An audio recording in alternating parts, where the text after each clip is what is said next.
Whoo, the Los Angeles Lakers. Whoo, Luka Dončić triple-double.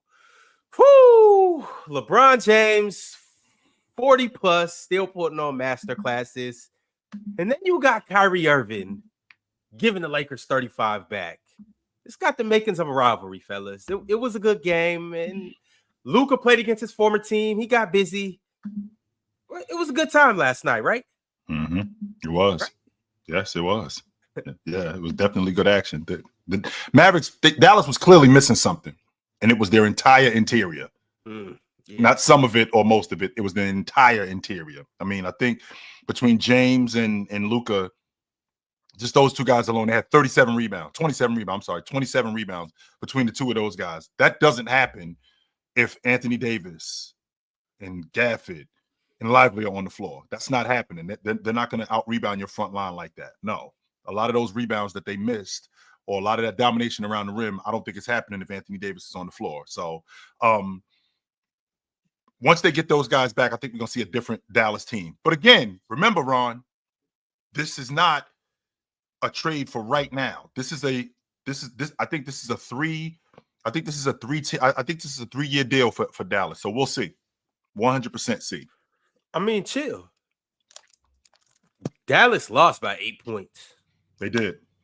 Without their top 3 big men, who all play a critical part in this whole thing they got going on. And on any given night, a guy who could be the best player on the floor last night. Fair enough. I mean, and for them to keep it that close and make a game of it, make a comeback, it says a lot about Dallas. One of the announcers said it last night. They said, even though they're missing Anthony Davis, Daniel Gafford, and Derek Lively, Dallas still has the core of what they do, which is defense and competing.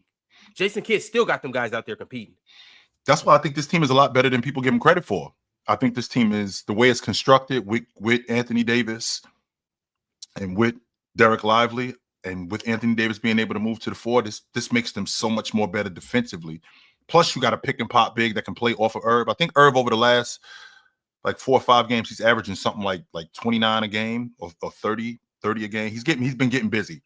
But once he gets Anthony Davis back, I mean, that option between either him or Anthony Davis diving to the basket or popping, and then you got a lob threat in Derek Lively, who's been fantastic in the short roll. I mean, Mars turned me on to him, and I started watching him more because I thought he was a project last season. But this season, he's been much more. He's been a lot better in terms of being a short roll passer. A lot better than I thought. So with that being said, with this group and what they have right now, and defensively, they're gonna be trouble, man. They are not going to be an easy out. And Klay Thompson getting back to his Splash Brother ways. What he hit 3 in a row? Ron, the jump shot doesn't go. I might not be able to run as fast as I used to. I might not be able to jump as high as I used to, but I can still crack the long ball. And I think that we look at a guy like Klay Thompson, and I mean, to Mars' point, Mars called him washed relative to what he used to be, right? So when I say what he used to be, I'm talking about 61 points in 37 points in a quarter, 60 points on 12 dribbles. That's what he was. Well, he's not that anymore, but I can still knock down an open shot. I mean, he's still shooting relatively around 40% at the long ball line. You can't leave him wide open like you used to be able to. You can still he can still knock down open shots. So I mean, I don't think that Klay Thompson on any level doesn't benefit from having Anthony Davis and this group together. No, I don't. Mars, you got thoughts on this game? Any takeaways? Narratives you'd like to push? LeBron's able to free throw. He 100% did that in the meat and potatoes of the game. Yes, he did. I said, close the door, Mars. When I saw that, I was like, close the door. That's sad. Yeah. It was a good game. It was all right. I liked when Dallas made it close. Then the Lakers obviously opened it up. I think Dorian Finney-Smith was really good defensively. I think he covered up like some miscommunications, some extra rotations that he didn't have to make, but he did it to not give up like open shots and stuff for the Mavs. He does the little things, as one would say. I think because obviously the personnel of the Lakers was the concern defensively. It was like, how do you have Reeves, Bron, Luka, Rui, Jackson Hayes? Like, that's 5 people who most wouldn't view any of them as elite defenders. How do you make your defense not even good, just solid enough to where you don't just lose because of your defense? I think the biggest thing has been buy-in and effort. Like, I know it's like some people might use it as a cop-out. Oh my god, defense is effort. Sometimes it is. Like, if you do your work early, then you can't really mismatch hunt someone who's not allowing themselves to be mismatch hunted. One thing I notice a lot about the Lakers is they do a lot of their work early, whether it's like denying Kyrie or whether it's Jokic, we're fronting Jokic, we're making sure guys can't get the ball. So obviously when they get the ball, yeah, maybe we can't stay in front. There was times Luka's just getting blown by. It is what it is. Luka's not going to stay in front of people consistently. But if you do your work early, you don't run into those problems often. So I think their effort and the intensity defensively in these big games has been really good. Now, how sustainable is that to close this season and to go into the playoffs with this intensity? I don't know, because they have the oldest player in the league and he's been playing good defense for a while. And I don't know how sustainable it is, but he's like an outlier among outliers in terms of what's possible for the human body. So I don't know. Maybe he is. So is it fair to say that, Mars? To your point, is it fair to say that this is sustainable off the strength that he is the outlier? I mean, like, this isn't a situation. I don't know. I mean, it's possible. I mean, he is. If I was a Lakers fan, I would say it is. If I was a Lakers fan, I would say it is. If I'm anti-Lakers, I would say it's not. Me trying to be objective, I would say I've never seen a defense with personnel on paper as bad as the Lakers be good. So that's what I gotta ask you, Mars. But this whole thing all just smoke and mirrors, and are they tricking us? Come playoff time, are they gonna get exposed? It's hard for me to say. So, right? It's hard for me to say. I mean, a lot of what I thought I knew about defense in terms of you can't have multiple weak links, especially as weak as what I view the Lakers defenders to be. You can't expect at this point LeBron to give you high intensity defense consistently, especially during the regular season. A lot of what I thought I knew is being questioned right now because LeBron's been playing good defense for a while. The scheme is making bad defenders look solid. Guys are giving you maximum effort in regular season games. I mean, like, I don't know. Yeah, I really don't know. I couldn't tell you with any sort of certainty that the Lakers defense is going to fall off a cliff. I couldn't tell you. Well, the question that I have is, one, are we still in the honeymoon phase with Luka? I think we are. What I mean when I say that is, when a team, whether you lose a player or whether you lose a coach, there's that stretch. Sacramento went through it when they got Doug Christie and they went on that 8 or 9 game run when they started rolling. Well, you get Luka and you had this phase, you have this stretch where, you know, it looks great or it looks a certain way, and then, you know, you fall back down to earth. It seems like Luka is rounding off into being Luka. With that being said, to Mars's point, when you talk about all your defensive principles, well, when you rely in heavily, when the Lakers opened up camp, their defense was heavily reliant on Anthony Davis.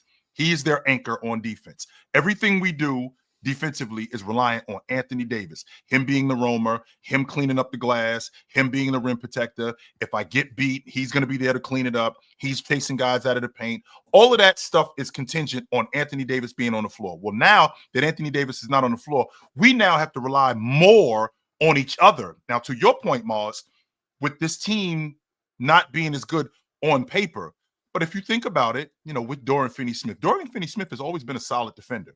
The biggest problem with Vanderbilt has been his health. Vanderbilt has always been one of the better perimeter defenders in the game.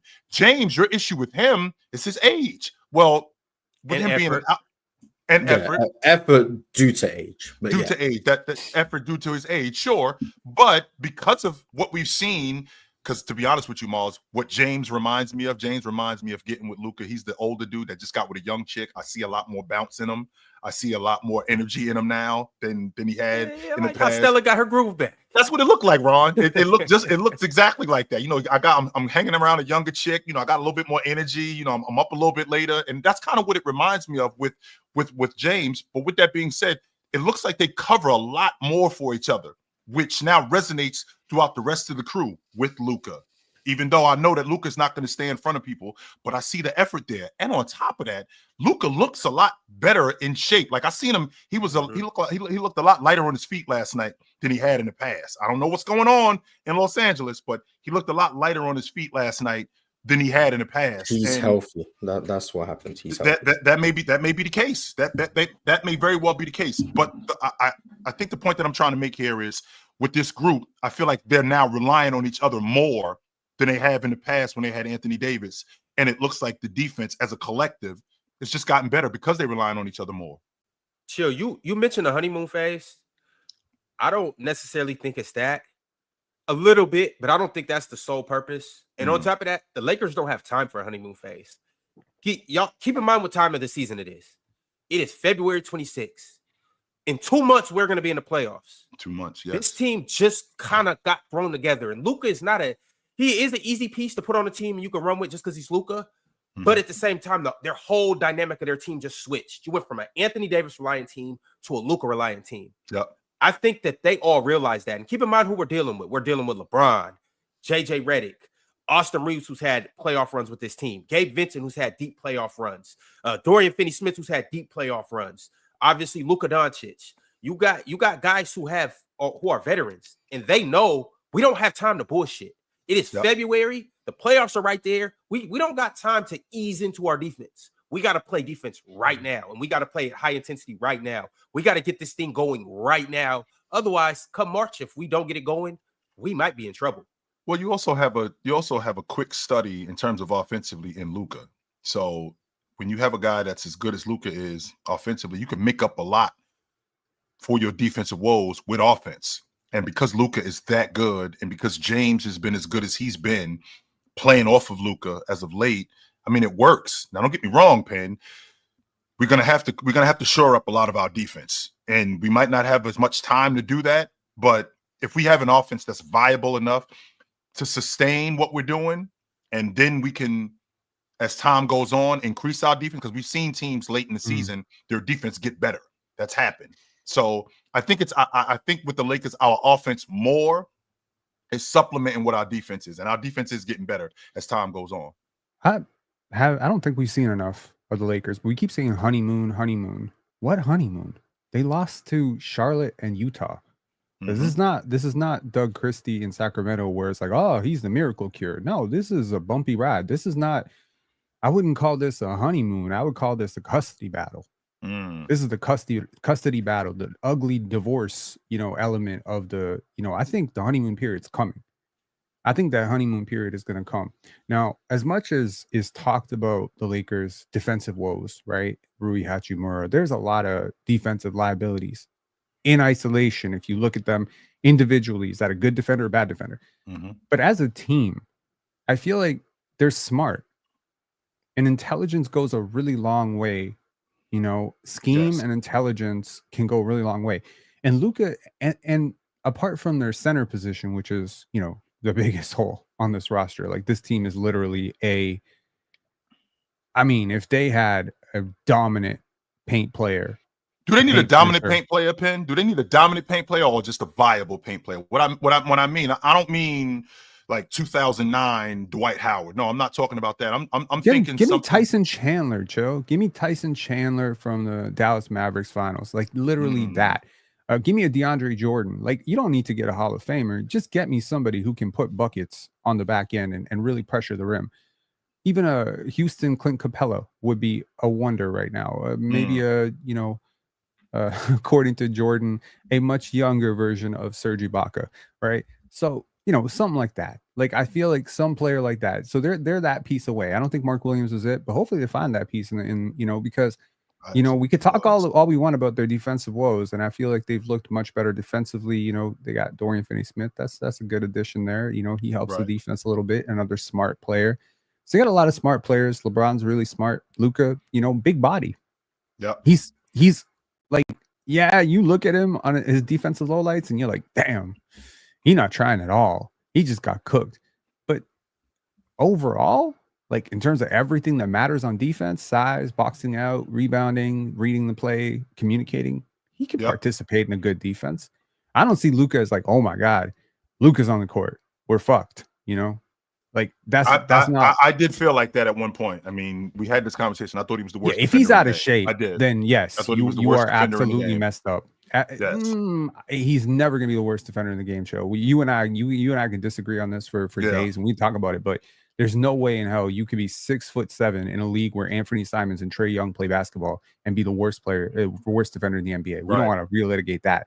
But yeah, just be big, participate in the scheme. I think you can get away. But my question is, on the other end, how many teams have 3 perimeter defenders that can guard Austin Reeves, LeBron James, and Luka Dončić? I feel like the conversation around Luka and LeBron is so weird right now because everyone keeps saying LeBron 40, LeBron 40, LeBron 40. Like the dude is about like the dude's on his deathbed. Malcolm Gladwell wrote a book called The Outliers. It's a great book. Amazing. To anyone out there, you read it? You read it? Of course Malcolm you did. Because you're the most outlier, host out there. So of course you read Outliers. I get that. Seriously, I've never seen a host like read Superchats like 3 hours into a live. It's amazing, man. You do you. Hey, you got to do to be the GOAT. You do you. But what I'm saying is like everything you think about 40, you don't got to talk about LeBron like that, man. We just got to throw out the book. You know what I mean? There's some. He is the outlier. 100% he is. Yes. He's like no, chill. Every NBA player is an outlier. Every one of them. They are honestly the biggest outliers. They're freak human beings. Right. They're the 1% of. They're not the 1%. Chill. They're the 0.1%. Globally, they might be the 0.01%. LeBron is the 0.01% of the 0.01%. He's been an outlier every step of the way. So at 18, yeah, 25, so 35. You ever seen an 18-year-old this good? No. Nope. You ever seen a 40-year-old this good? Nope. So I'm sure you've seen a 25-year-old this good though. I mean, I'm gonna lay off the Jordan debate there, but what I'm saying is, at 18 and 40, he is the ultimate outlier. He was never So just forget about that. He's a freak athlete. He is big. He's 6'8.5". He's built like a brick shit house. Like this dude is not falling off defensively. If he's locked in for a playoff series, he could do it. But you know what? Like that question that I have on the other end is who's guarding this team? Because let me ask you a question, Cho. I know Tatum's your boy, right? Jaylen Brown or Jayson Tatum as a wing duo, or Luka and LeBron as a wing duo? Jayson Tatum and Jaylen Brown. And are we talking today? Yes, sir. I'm saying if right now, if I could make the trade and give the Celtics Luka and LeBron, do they go from scary to shut your eyes, close the door, and hand them a championship scary? I mean, I don't think that they're the overwhelming favorites. I think that they're past that. I think that if you put James and Luka on that current Celtic team, I think that they turn into the 16 Warriors. Like, I don't think that there's a team that anybody is talking about that could beat them. I think that the Celtics are going to win the NBA championship with both Tatum and Brown today. But if you take Tatum and Brown off that crew and you put Luka and James currently, what they're doing right now on that crew, they become the overwhelming favorites because both of those guys do things differently than what both Jayson Tatum and Jaylen Brown do.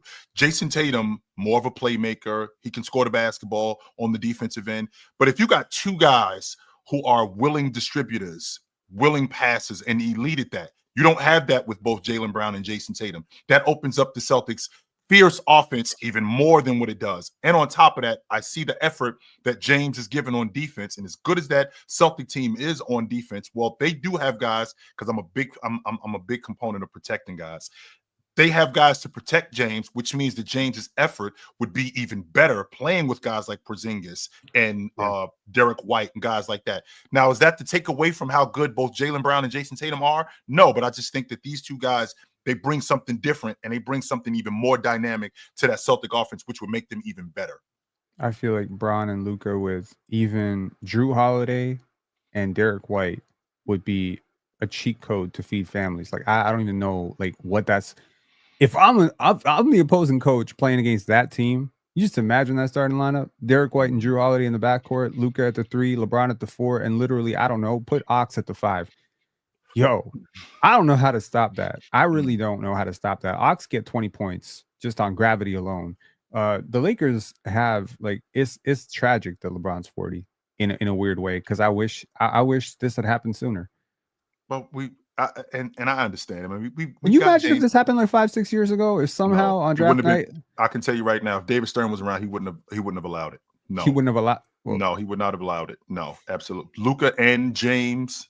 I mean, Luka was a kid 5-6 years ago. I'm just saying, Right. if we could have seen this blossom, I feel like people would have seen some of the most beautiful basketball ever. But nevertheless, I think every team in the West, somehow, other than the Sacramento Kings, has gotten better in a weird way. Like Anthony Davis plus the Dallas Mavericks, like what we saw last night with the Dallas Mavericks, they are really an Anthony Davis away from being a pretty scary team, and Derek Lively. When I watch the Lakers, and I know we nitpick a lot of things, and maybe it's just me, but I always felt like the action that I run throughout the course of the game, when we get into the meat and potatoes of the game, why does that go away? We don't have to stop running our action. And I felt like one of the main reasons why Dallas got back in the game last night was because the Lakers stopped running their action. I saw a lot of 5 out. I saw the ball moving, but I just saw the ball moving around the perimeter. I didn't really see much else. I didn't see guys diving to the rim. I didn't see guys relocating. I didn't see the space that I saw in the second quarter. I didn't see the action that I saw in the second quarter. I don't mind the two-man game between both James and Luka, because I think that that's viable, because you're essentially picking your poison when you're dealing with those two, because James is going to knock down open shots. I'm sick of hearing the logic, well, if you got James on the floor, where's the spacing? James is one of the best three-point shooters in NBA history. Let's stop acting like he's not. He can knock down open shots.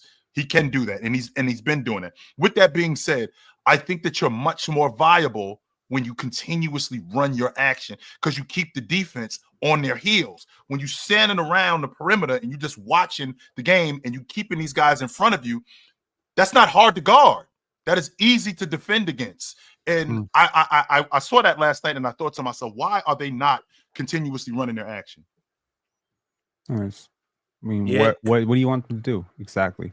Well, again, when you got 5 guys on the perimeter, and the ball is just moving around the perimeter and the defense is in front of us, okay, you're not putting any pressure on the defense whatsoever. If we got 5 guys around the perimeter, the spacing in the middle of the floor, the spacing at the rim is wide open. If you get action where, when I'm watching Austin Reeves playing off of James, when James is playing pick and dive with him, James is diving to the rim, then clearing. You're putting pressure on the defense to move. You're putting pressure when you have your offensive guys like Rui, when you have your offensive guys like Luka, when you have those guys relocate, you put pressure on these guys, put pressure on the defense to defend. And I've always felt like this, Penn, and maybe it's just the way I was trained in basketball. When the ball is moving, people are moving. When people are moving, the defense is off balance. When the ball is moving and people are not moving, you don't put any pressure on the defense at all. I've had, you know what? I used to feel this way too, as a someone who grew up watching a lot of European basketball. I've always felt that way too. That hey, the offensive game in America can be a little bit stagnant, right? Where guys just kind of try to go one-on-one. I blame the N1 mixtape culture, blame bad basketball IQ and AAU. I don't know, but I have really changed my perspective on isolation basketball and 5 out when you have gifted playmakers in the middle of the floor that can really put pressure on the rim. That part I could get with. Because, all this action, it does, like KD had a famous quote where he said, like, the Warriors motion offense, it doesn't really work in the playoffs. I think if I'm not mistaken, he was critical of that. And that ultimately, when it comes down to the playoffs, there's a reason why you need that bucket getter, that, that Carmelo Anthony, that Michael Jordan, type of scorer, Kevin Durant, because when the defense tightens up, all that stuff is just gimmickry. They just communicate everything. You're cutting back. You're just making your offense more predictable. I know your sets. I've scouted you in depth, right? In the regular season, it might work a little bit better where you don't have a week to scout a team and get all their pet actions and all that stuff. But I think most high-level, competent playoff defenses can stop a lot of the motion stuff that, Memphis, teams like that run. So I just think a lot of that shit gets schemed out. And what you end up doing is you end up putting the ball in your best player's hands, like Jimmy Butler, and you say, sure, get me something, get to the rim, get me 2. Somehow get me 2. Give me 1.08, points per possession on a drive. Like get me, get the other big in foul trouble. Yeah. So like, and I think also it's because the whistle gets a little bit tightened, not light and tight and loose. So, a lot of the stuff that you're talking about is predicated on the defense is not allowed to foul the offensive player setting the screen, or, you know, hold the guy doing the cut and the pick and dive and stuff that you're talking about. Like, if I'm just allowed to hold you, you're a movement shooter, I'm just allowed to hold you and kind of just grab you, and the ref ain't going to call it because it's the playoffs, well, then your execution of all of this action that you're talking about is going to be very poor, and all your timing is going to be off, and the defense, like, all of this stuff has to be executed properly.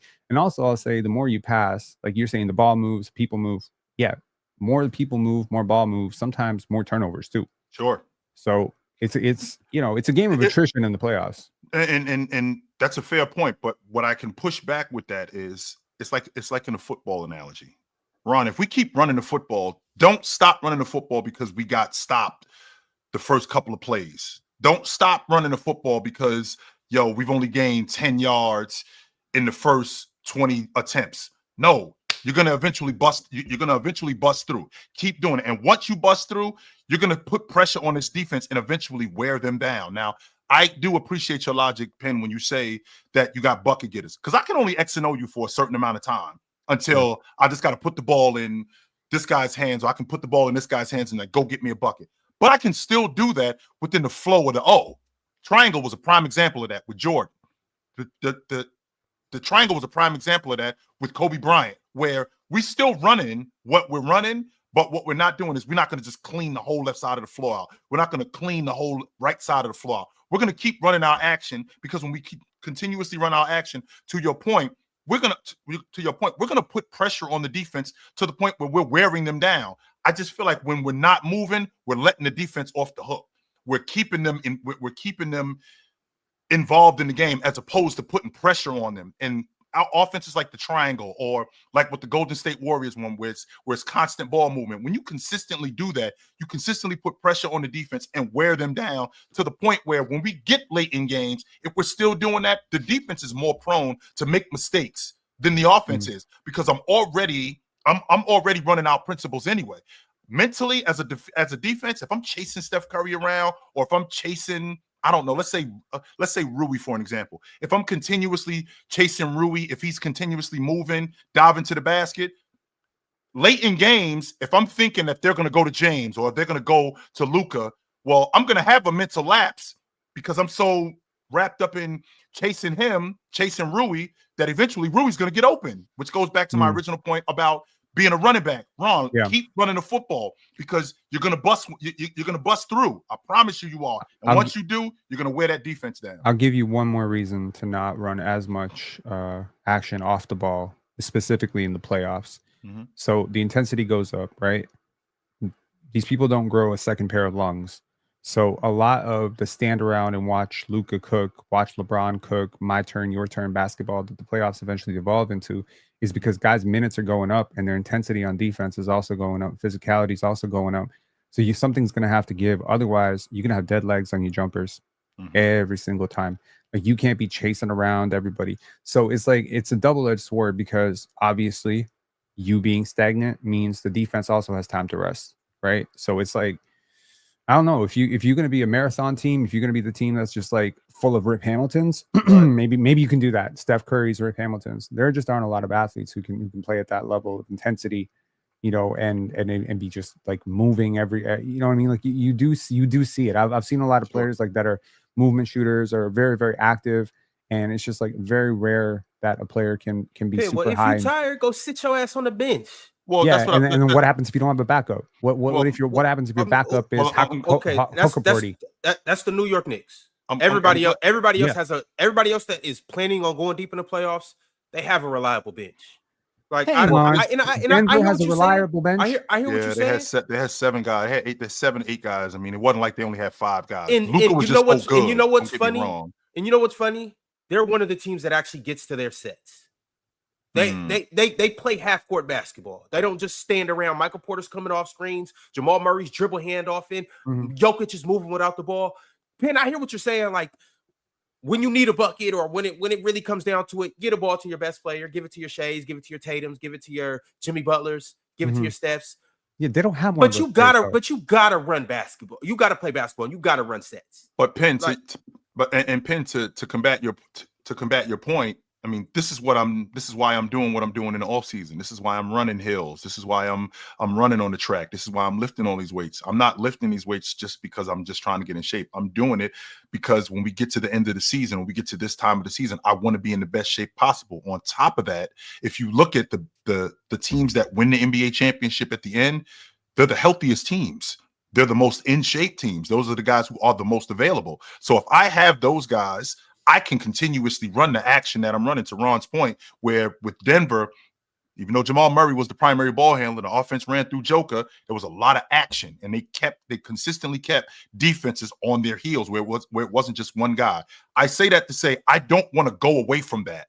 I don't want to go away from that when we get late in games. I still think that guys like James, like Luka, I still think that we can go to them. I still think that they can get me a bucket, but I still think that it could be within what we're doing. I don't want to completely leave the defense off the hook by when we stop running out action.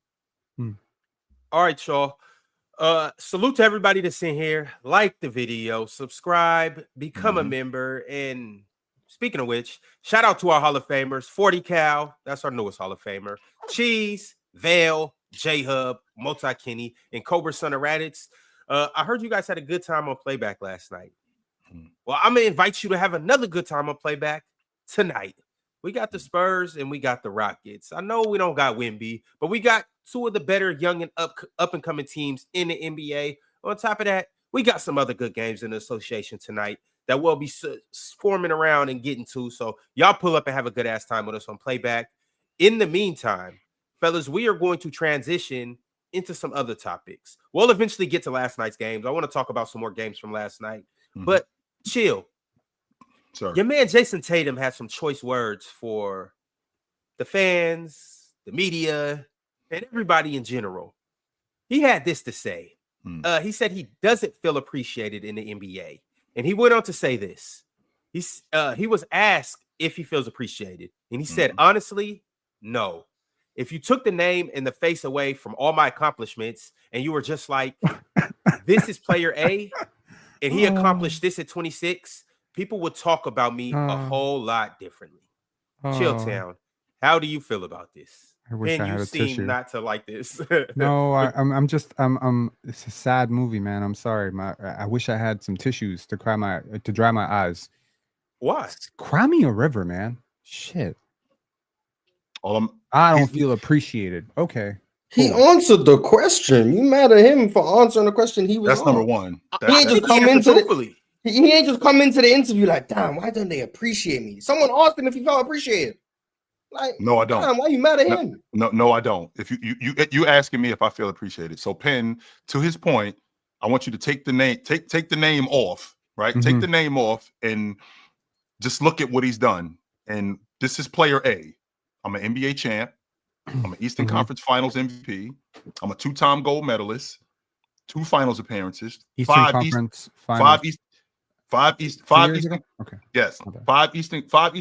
Finals. I got the most points in Game 7 history. I've been on the All-Pro team 6 times.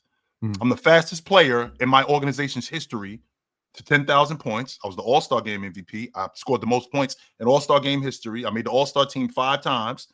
I've been first team All-NBA 3 straight years, about to be 4. I was first team All-Rookie, so I came into the league and I was doing work. And I led and when we won the NBA championship, I led my team in every major category. If we're talking about a player at 26 years old, how do you look at that player? That's his resume. What are you saying about that guy? The same thing I've been saying for years. He's a top 10 player. I ain't talking about Jayson Tatum. I'm again, this isn't Jayson Tatum. This is just player A. This is what his resume looks like. How are you talking about him? I'm asking you a question about that resume. Is there something you might have left off that resume that would be important to my understanding of said player? Such as? Maybe some disappointing playoff results, maybe some disappointing, sure. Everyone's had them for sure. Which everybody's had, sure. I'm curious, what the team is around this player who's grabbing these accolades. I'm wondering what the payroll is. I'm wondering what the situation is. There aren't a lot of 3rd overall picks that walk into, a conference finals ready team with Kyrie Irving and, all that stuff. There just aren't. Okay. So respect to Jayson Tatum, but he has been all those accolades you tell me about, like, I know what you're asking me. You're like, damn, you want me to say that might be the greatest player of all time. But no, I don't want you to say that. I want you to be honest with me, Penn. That's all. No, it sounds like a hell of a player. Yeah. Sounds like a damn good player. Great player. And that's what I feel Jayson Tatum is. He's a damn great player. And with that, he's done everything that you've asked him to do. Everything that guys get criticized for today. What do we talk about with KD? KD bouncing around the way he did. We talk about James. I've actually stayed with my organization for the whole time that I've been in the NBA. Stayed there when I could have left at some point. Stayed there. Could have left. Yeah, he could have left. He ain't gotten to his third deal yet. Who's rejecting the first deal? He just signed it. He just signed a max deal. Just signed it. That was the second deal, right? Okay, but we're in year 8 now with him. That's where we are. So we're almost at a decade. Okay, my bad. Right? So we're almost at a decade. With that being said, he could have left, only except he's been with his organization the exact opposite of how you guys feel about these other guys in the league who've been bouncing around. I've been available as much as I've been available as much as possible. Yes, I've had some mishaps, but I can say that about a bunch of other different players. With all of that being said, he's been the staple of what the Boston Celtics are. But the problem is that he plays for the Boston Celtics. Jayson Tatum is the rich kid. He's the kid that gets dropped off in front of school in his father's Porsche. That's why you hate him. He's the guy that's got all the fresh gear. He's the guy that has everything. He's the guy that has everything. That's why you hate. Now, I don't mean you specifically, but I mean But that's why you hate him, because he has all of that stuff.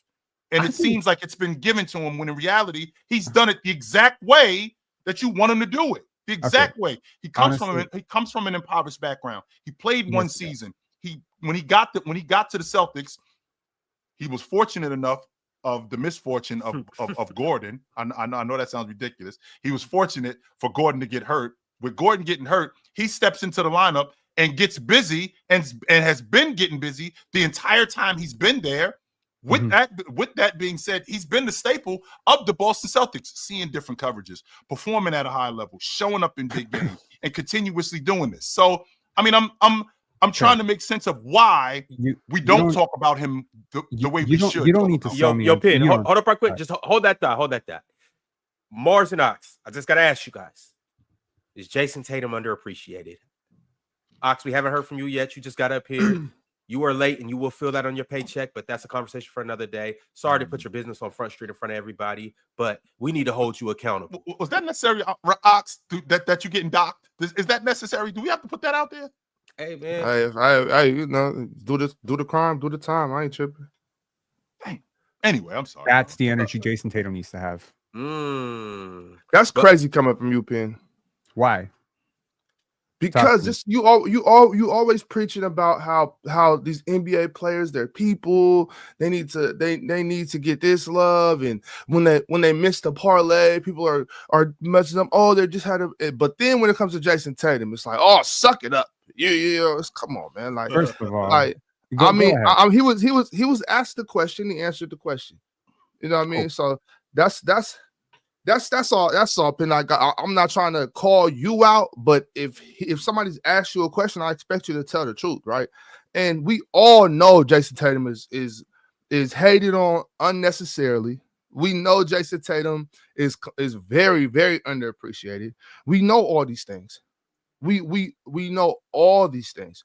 Like when you put his resume up without the name, you're like, damn. You're shocked, bro. You're gonna be like, yo, this dude is going.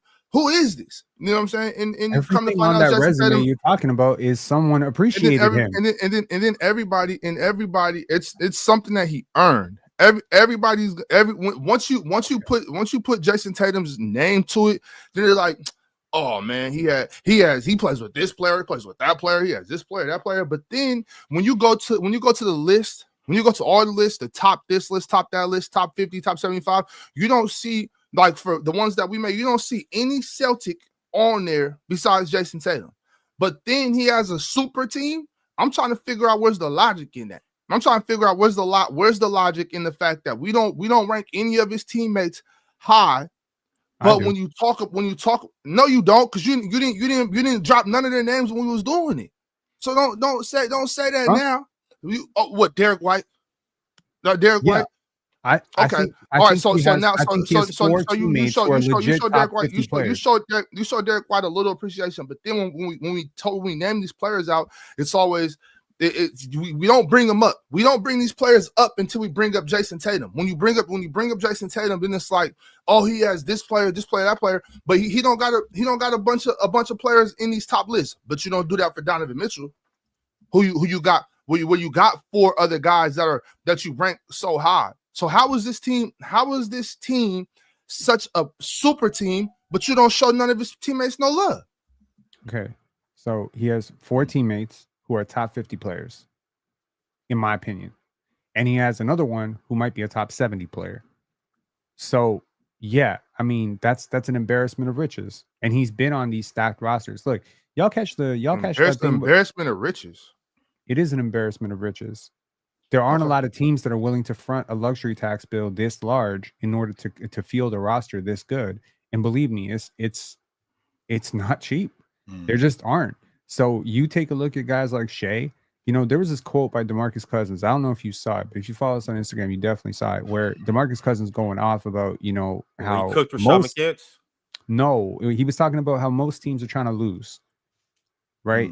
And he's just like, how that really weighs on you as an athlete, because he's like, everyone's saying like, you in control of your destiny. Go work hard. And it's like, it's not really like that.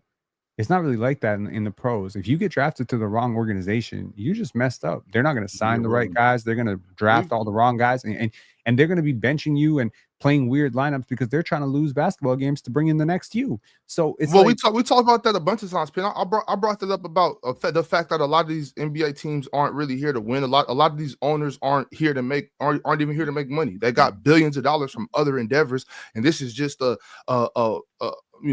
time waste. Not even a time waste, but a time we bring friends to the game. We sign deals watching the game. It's a hobby. A hobby.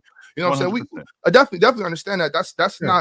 not something that's foreign. You know what I'm saying? We know that, Penn, but Okay. still the point still remains that like you're getting away from the Jayson Tatum point. You're gonna go into a soliloquy that goes to a whole nother point. Let's stay here. Jayson Tatum is underappreciated for no reason. You know what I'm saying? He had I used to be really hard on Jayson Tatum, and still.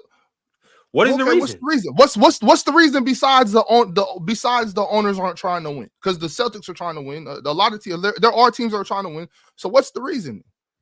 Please give me a good basketball reason. Okay, cool. Affiliation bias. Okay.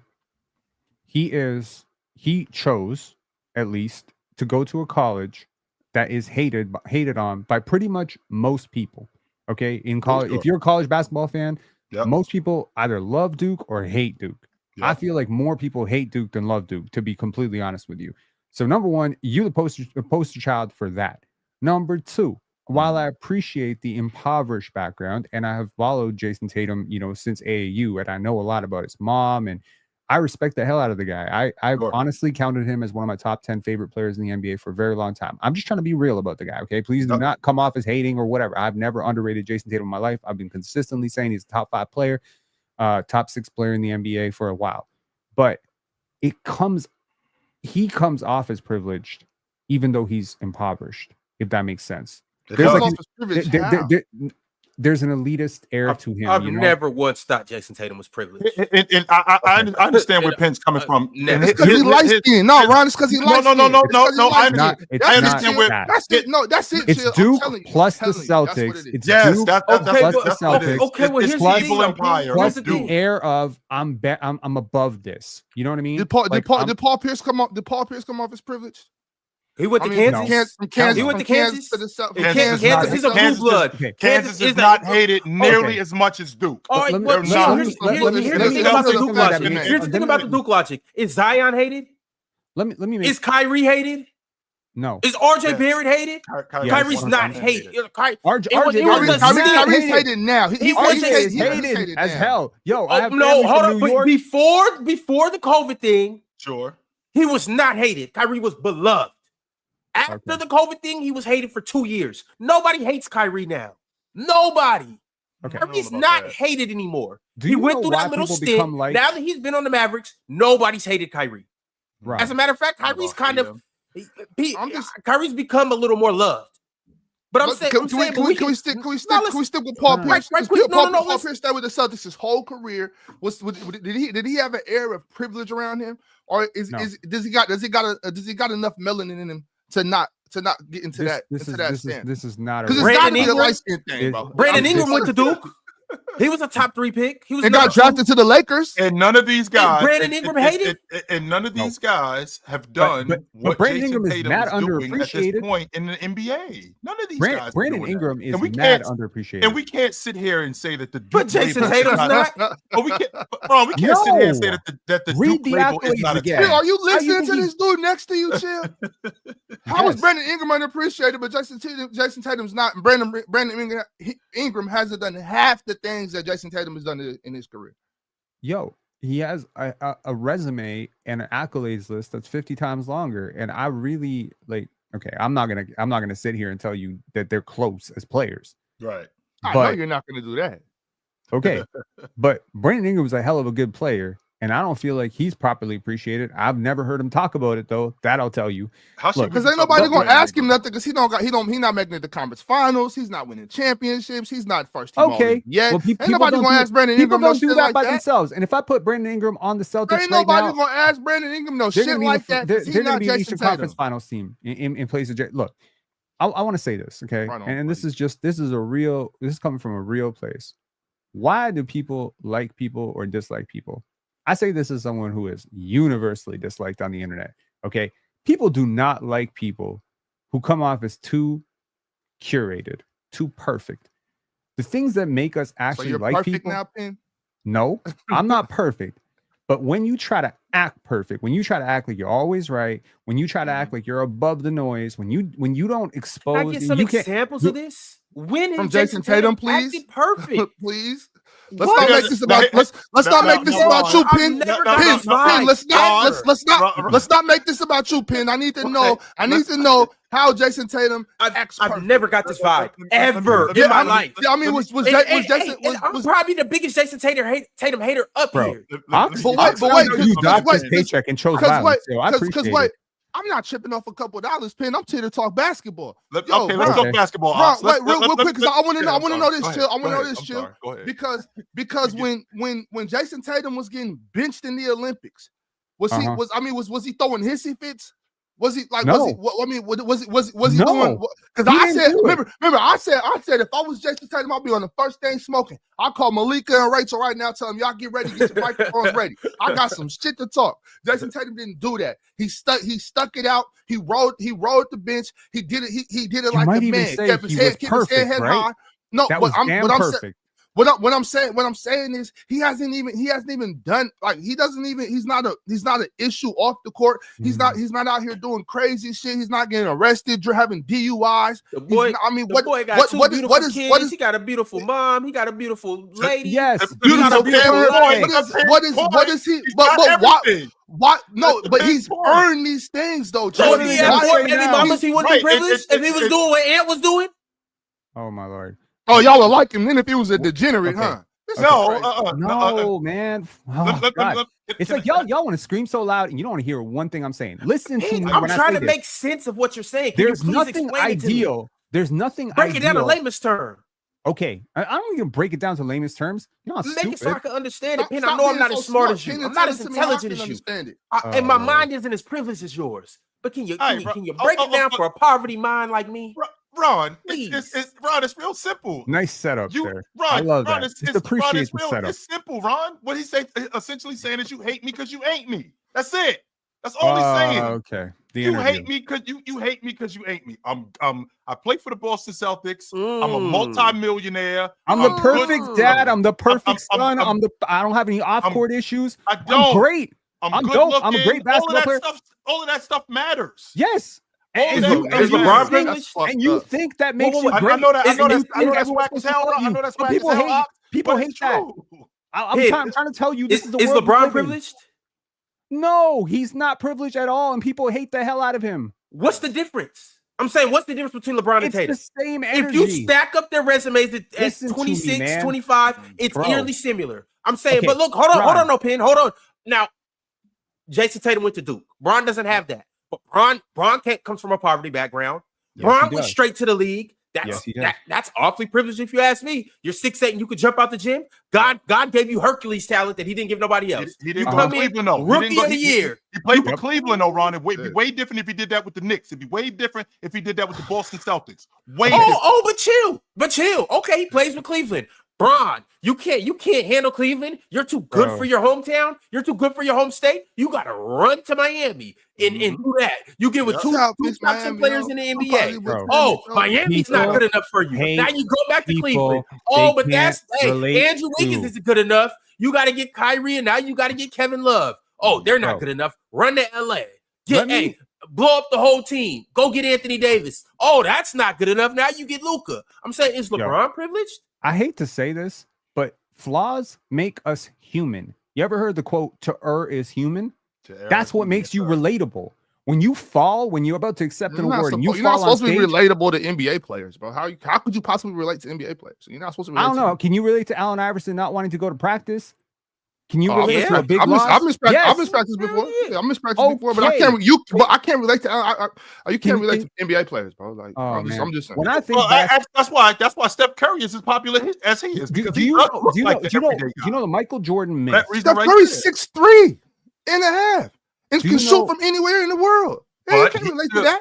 But he still looks like He looks like a guy. He makes $70 million a year. Yeah, he looks okay. I guarantee you ain't never going to see Steph Curry at Kmart. Honestly, he looks like you. He looks like people me. Hate people who are better than them. You want the truth? That's the truth. Hate me because you ain't me. That's it. That's what I'm saying. You should keep lying about it, but it doesn't change the truth. You should draw motivation for people that are better than you. You might. Most people aren't you, Ox. Yeah. I'm sorry. That's the truth. That's a fact. Now you spitting, man. Now you spitting. Most people. I pay you a compliment. Now I'm spitting. Everything else that's just straight bullshit, right? The reason why reality TV was as popular as it was is because people like to see train wrecks and they like to justify what's going on in their lives. Jerry Springer. Maybe that was trash TV. That was garbage. Teen Mom. That stuff is garbage. And you see that stuff and you're like, you know why? Because you watch it and you feel better about your life. That's why. For that reason, because I ain't got money, but at least I'm not that person. But then you see Jayson Tatum and you like, this dude, millionaire, plays for the Boston Celtics, 6'9", has got a beautiful woman. He's a good-looking dude. Why do you think people hate Tom Brady? Same reason. So wait, chill. Is that why the NBA ratings are dropping? Because players are making too much money and we pissed off about it? First of all, the NBA ratings aren't dropping because people are making too much money. The NBA rating system is just bad. The NBA, we just was in San Francisco. The NBA is thriving. The NBA is as viable. So we just hate these dudes because they're making $60 million a year now. What's going on? I've actually seen interviews where guys come on. I forgot this dude's name. He talked about he hates Jayson Tatum strictly off the strength that Jayson Tatum is going out with the woman who he loves, by the way. What type of asshole would say something like that? Yeah, he 100% said that. Jayson Tatum is good looking, and he's going out with the girl that he loves. That's why he hates Jayson Tatum. Who said that? Right, you don't remember the guy's name? Had to be a comedian. Had to be. But before we move on, Mars, I'm not letting you off the hook. Yes or no? Is Jayson Tatum underappreciated? And if you don't want to answer that, I got a better yes or no question for you. Sure. He's underappreciated? By the masses, I guess, yeah. Why do you think so, though?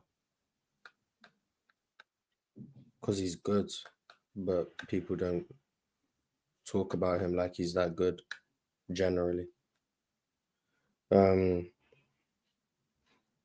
Chill laid it out. I mean, someone who's achieved all he has at 26, you normally don't talk about them with what they haven't done. That's not normally how you start conversations. It is how you start conversations with Jayson Tatum, though. So I guess he's underappreciated in that aspect. He has the most playoff points ever by someone before they turn 27. Miles, I want to make sure I heard you correctly. Did you say in the last 10 years? Did you say in the last 25 years? Or did you say ever? Yeah, ever. That's in the history of the league. Nobody's done that previous to him. So I think when you do things like that, and then people are still saying you're not the best player on your team, or you're nothing without your teammates, or you have a super team, or the only reason you have all this success is because you got drafted to a great team. Those things can all have a hint of truth to them. I mean, it's true that Jayson Tatum going to Boston was fortunate. He was lucky for that to be the situation. Philly had the number 1 pick. Boston traded it. No, Boston had the number 1 pick, traded it down, got Jayson Tatum. The reality of the situation is that pick should have been Brooklyn's, but they made a trade years prior that ended up with a conference finals team getting a guy like Jayson Tatum. That's an unnatural circumstance. I could argue the same thing happens with Magic Johnson going to the Lakers. He should have been in New Orleans for the Jazz, but he ended up on the Lakers, and look how that turned out for him. So yeah, has he had fortune? Yes. But I don't think fortune justifies some of the things that I said about him that are just flat out untrue. So that's why I would say he's underappreciated. But what's said about him that's not true? Just curious. I mean, a lot of the talk's just about how good he truly is. And I mean, someone on here said he's closer to top 15 than top 10. Who? Someone said he's closer to 15 than 10. That was wrong. Call him out. It was wrong. It was wrong. Oh damn. So damn. You hear things. I told you I'm probably like the biggest Jayson Tatum hater. I mean, but I can also agree that he's underappreciated. But you a bigger pen hater because you were coming at me pretty hard. And I mean, he can still think he's underappreciated, and so he's underappreciated by you. Yes, I agree. I agree. Yes. But this is also get on his ass, Pen. This is also what I want to say though. With Jayson Tatum's resume, I'm gonna give you 4 guys that you guys love, and if any of these guys had Jayson Tatum's resume, they would be, I guess, the face of the league, or we would put them on a pedestal. The first one is easy. Ant. If Ant did what Jayson Tatum's done, oh my God, he hasn't even done close to what Jayson Tatum's done. But he's Michael Jordan. Aura. And he's Michael Jordan. You don't understand. There's an aura factor here, Ron. You're just missing it. All right. Why are we missing the forest from the trees? What single time. What does aura got to do with you lacing them up and getting it done on the court? Every single time that he can have. Okay, look.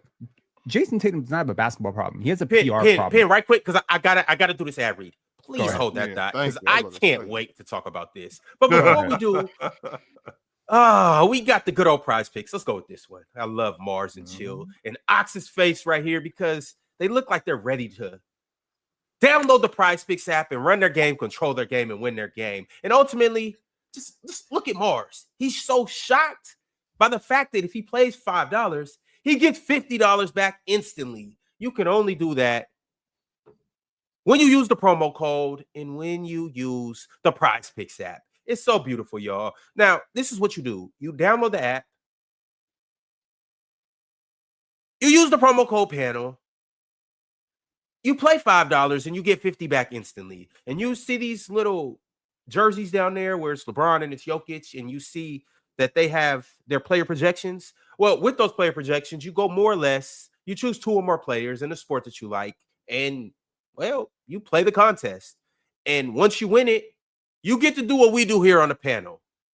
That's GLOAT, baby. Now, we're going to show you guys how it's done right here, right now, today. We got some good games tonight, fellas. And also, we are on playback watching the game, too. So, let's get into it. Yeah, but Ron, what's up? Ron, I tried to tell y'all a few weeks ago. I'm sick of y'all. You know what? I'm so you know what, y'all? Today's Ox's special. We're gonna sit back and let Ox make. Go ahead. Nah, you done talked yourself into it. You got all 4 picks today. Let's go, big dog. Damn, that's crazy. Come on, win us some money. Okay, well, I'm gonna go with the 2 obvious ones. DeMontis is playing today. Is Ox trying to say we tricking the money? Is that what we doing? Ox? We trick. Well, I'm saying because y'all. Everybody yesterday said that I was blowing the parlay because I took Luka under, and I'm the one that hit yesterday. So, you know what I'm saying? This happens all the time. But big guy. but what? Mars almost hit with his. He did come close. Jalen Green just made a free. Just made. Yeah, Jalen Green made some free throws to close the game. That's why I lost, but we won the game, so I'll happily take that L on that one. I forgot who I picked. You picked Steph.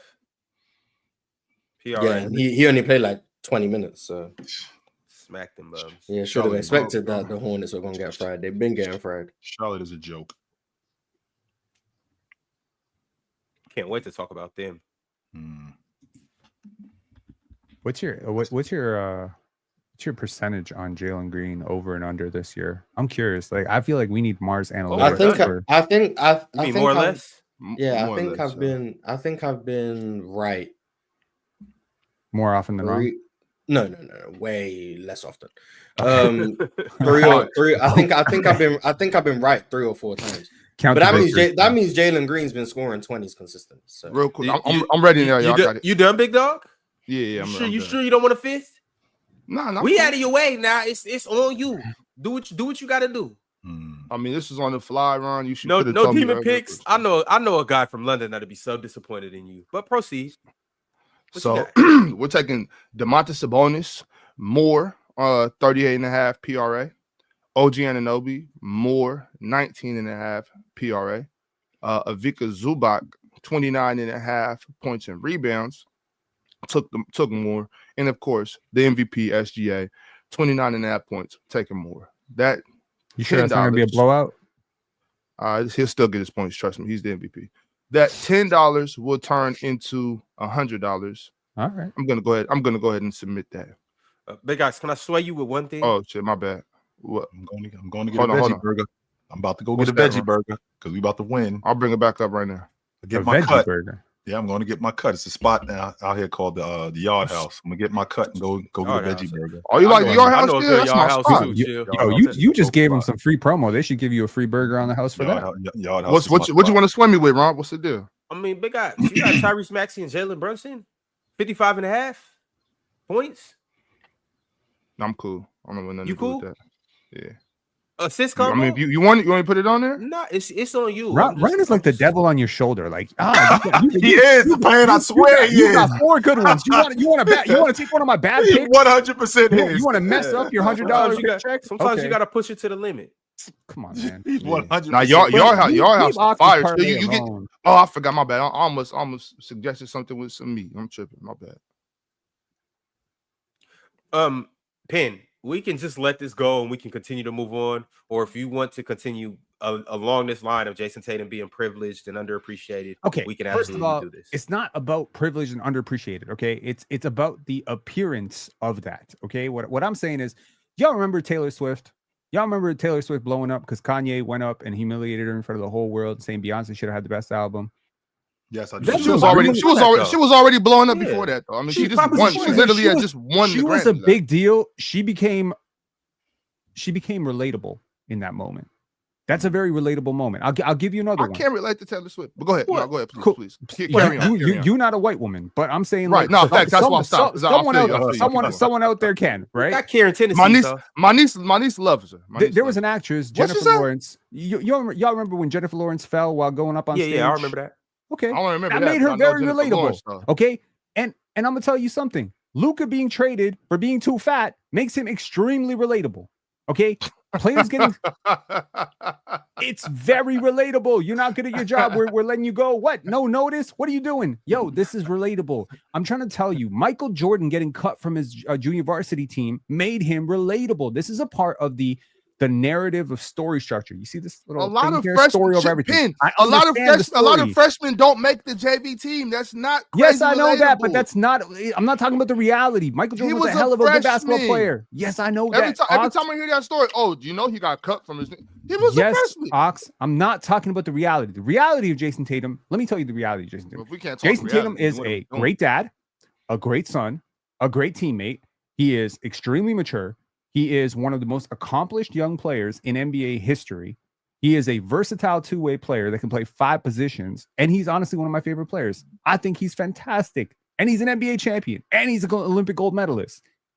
Did I mention the great dad? Because that seems to be like a really big part of it. And he's funny. Like, to me, I think he's funny as hell. Like, I think, his humor is a little bit of an acquired taste, but he's funny as hell. And he's loyal to the people around him. There's really nothing to hate about Jayson Tatum.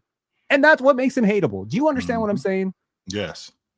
Okay. It just sounds like some hater shit. So I don't want to say yes. It's the same thing with LeBron. It's the same thing with LeBron. What do you really? You're grasping at straws to hate on LeBron, right? But you know what? Look, Michael Jordan Like Take my time to South Beach. Michael Jordan had a lot. Bad Of, boy and free throws. Michael Jordan had a lot of blemishes. Okay, let me be real. My favorite player of all time, but Michael Jordan had a lot of blemishes. Like you could point to the gambling allegations. You could point to a lot of stuff. Okay, you could point to the losing early on. LeBron didn't lose that much early on. Michael lost a lot in Chicago early on, right? Getting stomped. You know, he had some disappointments, but the storytelling around Michael is like the rags to riches. You know what I mean? Like so even though he is a billionaire, Come from a good household. he does come from a good. He comes from a good 2-parent household. I mean, his dad was loving. His mom was loving. He's perfect as well, but he doesn't have the perfect story. There's just enough plot twists and turns to make you feel like, this guy had to work to get there. I'm gonna say this: Jayson Tatum comes off as very curated, sometimes a little bit corny, and desperate for approval, which I think can make a person very unlikable. Now, you can go to the other extreme and be me, where you're like, I don't give a fuck what anybody says about me, and also become extremely unlikable. I'm just saying, who is likable and unlikable just comes down to a vibe test. And it's not really about appreciated or unappreciated, because all those accolades you read off, someone handed them those. Apart from the championship and the gold medal, someone helped him get that. Someone voted him All-Star MVP. Someone, voted him Eastern Conference Finals MVP. Someone voting him to All-Star. Someone earned it. Okay, cool. He's earning it, but he is earning. Okay, I'll ask you a question. Look at all those All-Star rosters that he's made. Okay, all of them. Yeah. Did he deserve to start over Jimmy Butler? A couple of those years? Is Jimmy Butler having a better season sometimes than Jayson Tatum? Hell yes. No. Well, yeah. There's a couple of times where Jimmy Butler has been better than Jayson Tatum. Okay, let's not. I mean, we could flip a coin, but Jayson Tatum's team is at the top of the Eastern Conference all of these years. Okay. What I'm saying is, people just want. Allen Iverson was hella relatable. I'm just thinking about athletes who are hella relatable. You know who's relatable right now? Relatable. Cade Cunningham. Cunningham is so freaking relatable right now. Who was Allen Iverson relatable to? Huh? Who was Allen Iverson relatable to? As far as NBA fans go, because there's a huge demographic. There is a huge demographic of people that spend a lot of money on the NBA that can relate to Allen Iverson in their dreams. I'm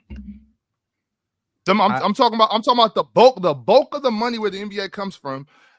Can't relate to Allen Iverson ever. Not wanting to agree with the dress code, not wanting to agree with an overbearing coach, not wanting to, censor yourself because of the media. Swear, like these moments where you slip up. Okay, I'm not like Shaq. I don't give a F about the Sacramento Queens. You can find me. I don't care. Whatever. Shaq not getting along with Kobe. All of these things made Shaq weirdly relatable. Shaq's the most unrelatable person in the world when you think about the physics of it. But he's very relatable. He's goofy. He laughs at himself. You know what I mean? Like certain people, they could take a joke at their own expense. Jayson Tatum just seems a little wound up a little too tight on that stuff. I'm trying to figure out, what does the orange juice you drank for breakfast have to do with the steak you're going to eat for dinner? I don't know. What the hell does him being relatable have to do with him being underappreciated? I'm trying to find the correlation. We are talking about basketball. We're not talking about aura. We're not talking about what he does off the court. We're not talking about his sense of humor. I'm talking about when he laces up his shoes, how he gets busy on the court, what he's accomplished. It has nothing to do with that. On the court, if y'all can't see the player that Jayson Tatum is on the court and appreciate what he is, then I don't know. Mr. Top 15. What are we doing here? You need to go to the mirror and have this conversation with yourself. No, I don't. Okay, I'm gonna tell you because we all appreciate Jayson Tatum. I don't need. I have him ranked has nothing to do with appreciation. Maybe just because I think players are better than you doesn't mean I'm underappreciating you. You think Donovan Mitchell's better than him? No. So how'd you get to him at 15? We're not going to go back down that rabbit hole, and I'm not going to talk about all these other players. We're talking about Jayson Tatum right now. Mm-hmm. And once again, I started this conversation by saying I can be the one that underappreciates him. And I'm going to say it because it is.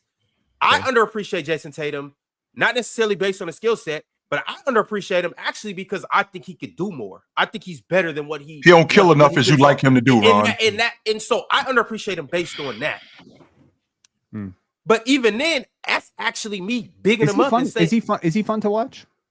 yeah. Is he as fun to watch as Anthony Edwards, John Morant? I'm not just talking about vert. I'm talking about play style. Steph Curry. John Morant of late. John Morant of late hasn't been. I mean, he's not the high wire act that he used to be, and I think he's doing that largely due to preserve himself, because he knows that he's not going to be able to play like that for 10 straight years, because he's not going to be able to stay around. But with that being said, I mean, Jayson Tatum is very much entertaining, and that style of basketball that they play with the Celtics, I mean, that's what the NBA is today, and it's conducive to winning. So. All right, y'all. I got some super chats, so let's go ahead and make it happen. SMN RNDM, he sent through 2 super chats. So I'm gonna read his first one and then get to his second one. He said, "Got a rant." Actually, I gotta wait for Ox to get back for this because these super chats are pertaining to him. SMN, we'll get back around to your super chat. Masinko sent through a super chat. He said, "Honestly, I think people find Tatum corny. Posting him texting a deceased Kobe and posting it for validation, trying to get an iconic moment after winning. I hate Boston, but I like JT. I just have issues with his shot selection." Didn't he have 50? Didn't he have 50 that night when he did that? This is It sounds like you're just explaining why he's underappreciated, which is like, I guess, but the conversation was, is he, not why is he? And so, yeah, people underappreciate him because they find him corny. Okay. Sounds like you're answering the question. He is underappreciated. Yeah. Yes. That's what we just spent 40 minutes doing, just saying why the answer is yes. It's because he's corny and his game is very versatile. He does a lot of things that people don't accurately measure. That's all. You hate me. Realist123 said, "If y'all could revisit the IRL stream top 20 list, where would LeBron rank? Anything below 5 or 6 is nasty work. I feel like he gets tacked because of his age. He's 40. ? I can't tell. Lakers in 6. What's the IRL stream? In San Francisco. Oh, when we did the top 25, because Bron was where 9. Hold on, let me see. LeBron was. We had Jokic, Giannis, SGA, Anthony Davis, Jayson Tatum, Luka, Wemby, Cat, and LeBron was 9. Based on how he's looked since, because remember that time when he was washed and he had that slump. Yes. Since that point, he'd probably be around 5 through 7 ish. Anywhere in that area. Yes. I got maybe 4 right 7. Now. Yeah, maybe. I was about to say there's some people who may think that James is like anywhere between 3 and 6. 3 is a reach, but 4 and 7 probably makes sense. Yeah, he's probably anywhere from 4 to 7. Yeah, I think those are the only 3 that you can definitively, without an argument, say are since that point. Yeah, he's probably 4 through 7. The last 2 months or so, I think he's playing like a top 5-ish player. And with that being said, Chill, what'd you ask yesterday about Bron? What did I ask yesterday? All NBA? Is he going to be an all pro this season? 100%. Yes. Is he going to be first team is a better question at this point. Is he going to be what team, Mars? First team is a better question at this point. Well, Wemby just fell off. Joel Embiid is not in. Yeah, I mean, is he going to make all NBA team? Who's that 5th spot go to? And for James to be first team all pro at 40 years old? That'd be crazy. So who are the 4 guarantees right now? Joker, SGA, Giannis, Tatum. Those are the 4 guys that's in. I mean, Giannis has missed 12 games. He can only miss 3 more. And then he's out. Yeah, so Giannis isn't a lot in terms of he might not play enough games, but in terms of performance, yes. But there's a chance he doesn't play. There's a chance he doesn't play enough games. Right. But assuming he does, those 4, and then LeBron has just as strong a case for that 5th spot as anyone else. Right.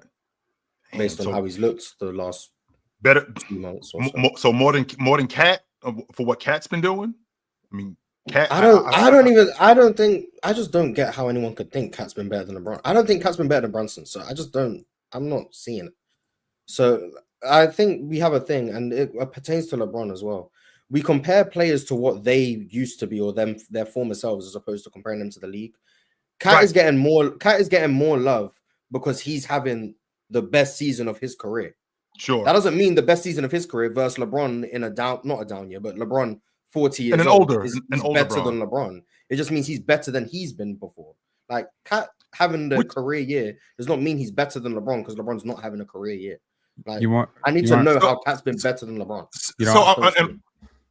Go ahead. And I'm glad you brought that up, Mars, because essentially what you're telling me is because this is what is he? I think he's 24, 8 and 8 this season. So this is probably the worst James that we've seen since maybe his rookie year. Based on like the box score numbers, yeah, maybe. Yes, since the box score numbers. Now he had a stretch 25, 8 and 9. Okay, 25, 8 and 9, right? And this is probably since his rook season, probably the worst James that we've seen from a box score mentality. With that also being said, from wire to wire, has Cat been better than James? Considering Cat leads the league in rebounding. He's their best pick and pop guy. He's their best pick and pop guy. He stretches out their defense. I think Cat still leads the league. I think Cat still leads the league in charges, but he's also been great getting downhill. A double guy. Has been playing better on the box. Who's better offensively between 25 and 13? Cat has who's better? Who's a better offensive player? Cat or LeBron? James is a better offensive player. James is a better offensive player than Cat at 50. He will never be better. Who's a better defensive player? Cat or LeBron? Once again, on defense, James will be better than Cat at 50. So I'm thinking about this is what I'm thinking about. I'm not thinking about the play. I'm not thinking about the overall player. I'm thinking about what are you doing right now to make you an all-pro. I think who's James been a better offensive player this season, Cat or LeBron? See, that's the thing. I think wire to wire. I feel like wire to wire because James had some stretches where it's LeBron. LeBron had a 6-game stretch where it was everything else has been fine. But that matters though, Mars. Considering Cat has had bad stretches, it just doesn't get magnified. Has it been as bad as James though? Over the course of that much time, like you can have a bad game here, you can have 2 bad games. Like James had stretches where people were saying he was over. It's over for James. It's time to hang him up. Yeah, and that's because he's compared to his former self. When Cat has bad games, it's not, oh my God, what happened to Cat? Cat's been getting fried on defense for 50 games. Is that not relevant? And then the same, with that being said, Mars, I could use the same logic with James, where James' effort on defense wasn't always there. Yeah, LeBron's effort was bad on defense for maybe, let's say, a third of the season he's played so far. A third of the season. Okay, Cat's been bad the whole time. But he's been better relative to what he's been in the past. This is a worse defensive year than he had last year. So he was on a better defensive team. Well, he's actually worse defensively. So Cat's been worse defensively than last year. Well, last year, let's be clear, Miles. Last year he was on the best defensive team he's ever been on. Okay, let's be clear about that. And he contributed. Cat, he was a part 100%. But Cat in the past, I don't think Cat this season with the Knicks has been as worse as Cat was when he was on that. You're Minnesota doing the thing where you're comparing Cat to himself again. We're meant to compare him to LeBron. No, it's not the idea. The All NBA team is not who's improved the most relative to themselves. It's competing against the rest of the league. Right. Compare Cat's defense to LeBron's, not what Cat was 4 years ago. Okay, Cat versus LeBron on defense. I'm comparing Cat's defense relative to what he's been to LeBron. And today, relative this season, 2025, Cat defense, 2025 LeBron defense. That's all that matters. Not 2020 LeBron versus 2020 Cat defense, 2025 Cat defense, 2025 LeBron defense. Everything else is irrelevant to the conversation of All NBA this year. I think that's unfair, Mars, because James is just the reality. What do you mean unfair? It is the reality, but James is a better defensive player than him. Even when he has lapses, he's just a better defensive player than Cat. The reason why it's fair is because I say the same. Can I say the same thing about SGA? I mean, Joke is a better player than him, but relative to what's going on right now, SGA is going to win the league MVP because he does other things better. Okay, and that doesn't mean he's a better player. I'm not arguing. No, see, I'm not doing the bad player. I'm saying this season, how has Cat played better than LeBron? Not who's gonna be higher in MVP right now. I'm not talking about none of that. This season, who's played better? That's all I'm asking. Let's stay here. Who has played better, wire to wire? What Cat has done this year on the glass, being a pick and pop guy, being a pick and dive big. Defensively, I may give James the edge off the strength that James is just a better defensive player than Cat. His effort has been different, and I may give the edge to James. But wire to wire, Cat has had. Why are we comparing these two players? Because we're talking about first team All NBA. That's why. We're talking about. Wait a minute. But to answer your question, Mars, I'm talking about wire to wire. I feel like Cat has had less lapses than James has had. So this season, I think Cat, up until this point, has been better. James has looked better. Ron, James is Cat hasn't hit the peak that LeBron's hit this season. James, I can make the same argument. Jayson Tatum has had more lapses. Stop putting LeBron James in Karl Anthony Towns conversations. This is embarrassing. Look, clip this, okay? The conversation is not LeBron James versus Karl Anthony Towns. The conversation should be LeBron James versus Jayson Tatum. LeBron ain't buying. Gonna make it. Well, hang on though, because I checked with my good friends over at valuereplacement.com. Yeah, I just checked. Okay. LeBron is fifth and Jayson Tatum is fourth. Yeah, I checked. Okay, but hold on. To be fair, the bonus is six. Jayson Tatum and LeBron James are neck and neck on value replacement. Domantas Sabonis is what, Marsh? He's sick. He's right behind LeBron. Let's get him in the conversation too. Your mic 18 decibels too loud. You have to go to the board. As long as you heard me, right? I did. Nice. Okay. So what I'm saying is LeBron is doing this with a way worse team. He's shooting a higher true shooting percentage, okay, than Jayson Tatum. He is technically ahead of him in value replacement if we play it out over 82 games. Value replacement cumulative status 3.6 versus 3.7. You're splitting hairs. Can you give the edge to the player who's doing a lot more with a lot less? But Jayson Tatum is going with a lot less. Like the reason we're not having a Jayson Tatum, it is a lot less because he's going to make first team. Because Jayson Tatum is going to make first team. Jayson Tatum didn't have fifth spot. We're not debating Jayson Tatum whether or not LeBron should be above Jayson Tatum. Jayson Tatum didn't have Anthony Davis. Jayson Tatum doesn't have Luka Dončić right now. What are you talking about, man? We're having a nothing with debate. Jackson We are actively wasting time. We are having a nothing debate. If LeBron goes over Jayson Tatum, then Jayson Tatum just gets the fifth spot on the All-NBA. Correct. It's a nothing debate. We're having cat debates to determine if LeBron is going to be on the first team. That's what we're talking about. I'm saying the cat Jayson Tatum having a debate for no debate reason. isn't a debate. I agree. Thank But at you. least that's a debate for the first team. Jayson Tatum and LeBron is just a debate to see who's the fourth name on the first team instead of the fifth. Like Cool. that's We don't need to pointless debate something that's like, look, LeBron is first of all, LeBron, the history that will be made just by putting a 40-year-old on the NBA first team. He is obviously admired by the media. And by the way, he deserves it. It's not a handout. It's not a handout. The season he's had, the defense he's been playing the last 2 months, the Lakers' success, the narrative writes itself. LeBron is not, fringy first team All-NBA. We need to talk about LeBron as definitive first team All-NBA unless something really bad happens for the next 25 games. I think he's going to. What's that 5 pin? What's that 5 look okay, like? so you joke about basketball. You joke about the VORP. But let me tell you, the top 5 VORP is the first team. The top 5 players in value replacement are Nikola Jokic, Shai Gilgeous-Alexander, Giannis Antetokounmpo, Jayson Tatum, and LeBron James. Literally, the top 5. That's your 5. Those are exactly the 5 I would go with too. That's more. As of today, for first team All NBA.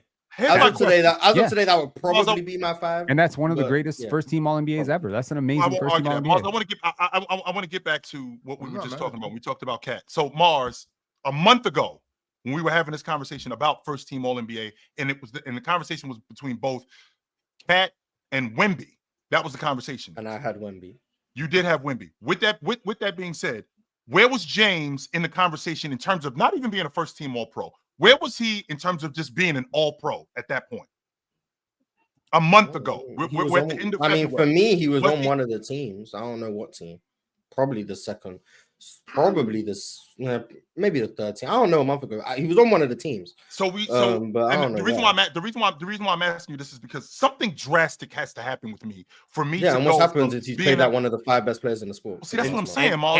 And they're winning. And a bunch of injuries. Have happened. A bunch of injuries.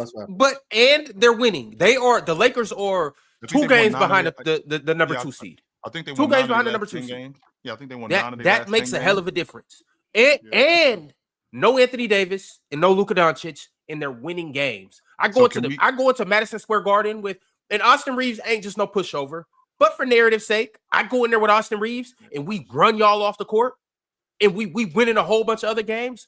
Luka Dončić hasn't been stellar, but I'm still balling out. the script is writing itself. How Penn said. Luka's last 2 games were His last 2 games have been balling. in the game. Balling is a stretch, but I mean, last night he did good. LeBron's just elevated to a different level. That's all it is. What I'm thinking, Mars, is when we go from being when I go from being, for me, I mean, I thought James coming into the season, I thought if he was going to be an All-Pro, it would probably be 3rd team, which means that's a fringe All-Pro guy. So a month ago, I'd still probably had him 3rd team, maybe. So if we're going from that to him now, going from that to being a 1st team All-Pro within a month, now they're only 2 games out. Now they're only 2 games out of the Western Conference 2nd seed.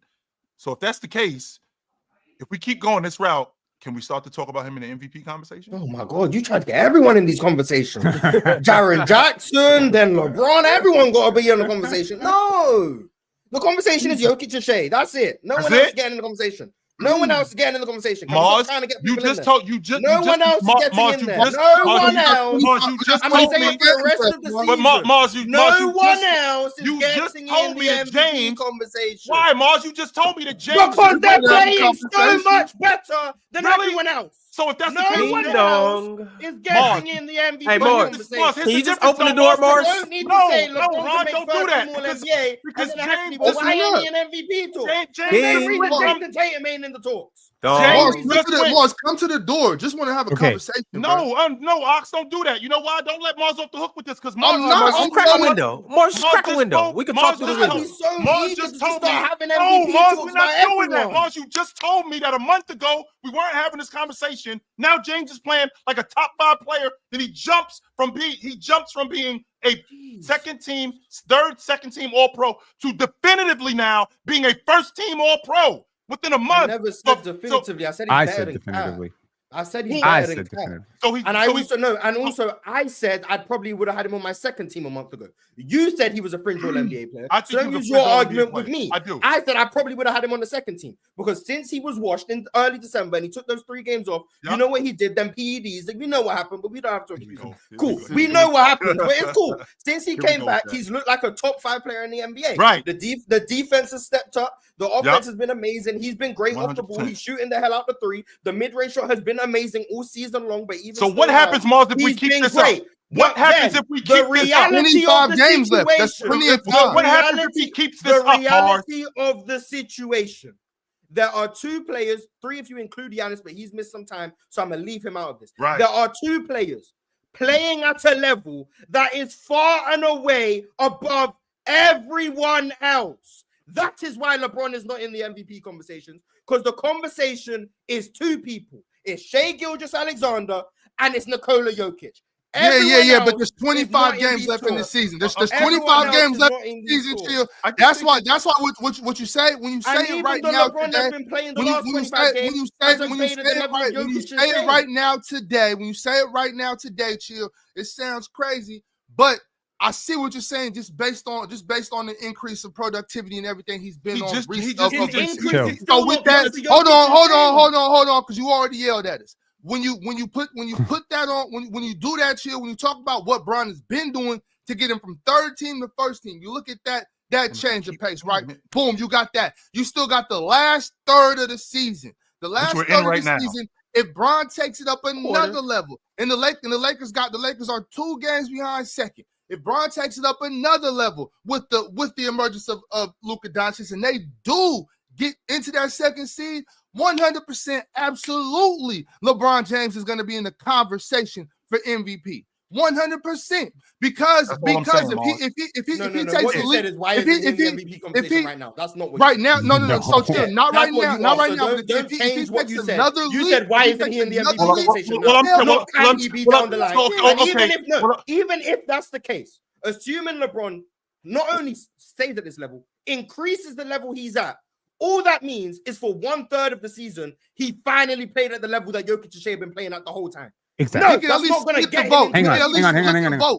Okay, what's the best version of LeBron ever? Hang on. What's the best version of LeBron ever? Pick that year. What is it? Is it 2013? Okay, perfect. Yes, 2013. Yes, he's better than both of them. Hang on.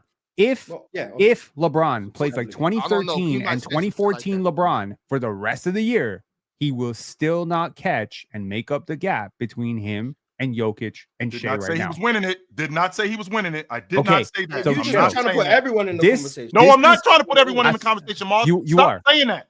No, I'm not. I literally heard it. Last week you tried to put Jaren Darren Jackson in the conversation. Okay, You know why? 2013 Brian Pin. He's I'm winning not it. gonna lie. The He's- Pacers No. keep winning. For the next Let 25 Pacers games. catch the Knicks. Yes, If he yes. doesn't play like that for 25 games, he's not winning Yes. MVP. Yes, No, yes. he's not. That's what's Okay, gonna you happen can say you can say that. Pistons on a 7-game winning No. streak. Oh, Cade Cunningham MVP conversation. I put Jaren Let's Jackson say in the the Rockets conversation. figure it out. The Whoa, Rockets whoa, go back whoa, to the whoa, 2 whoa, seed. whoa. Like Şengün MVP I conversation. put Jaren Jackson. I put Jaren Jackson in the conversation based off the logic that I was given. That's why I put him. Do I think that Jaren Jackson is the league MVP? I don't.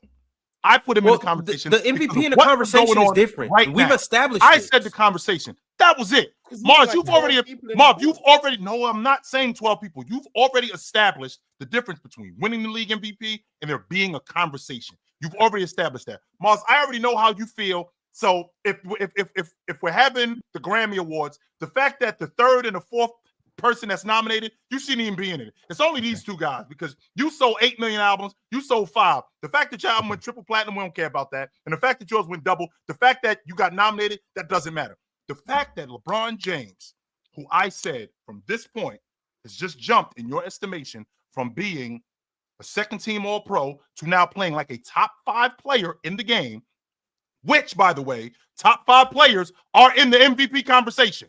That's happened in the past. And But not always, chill.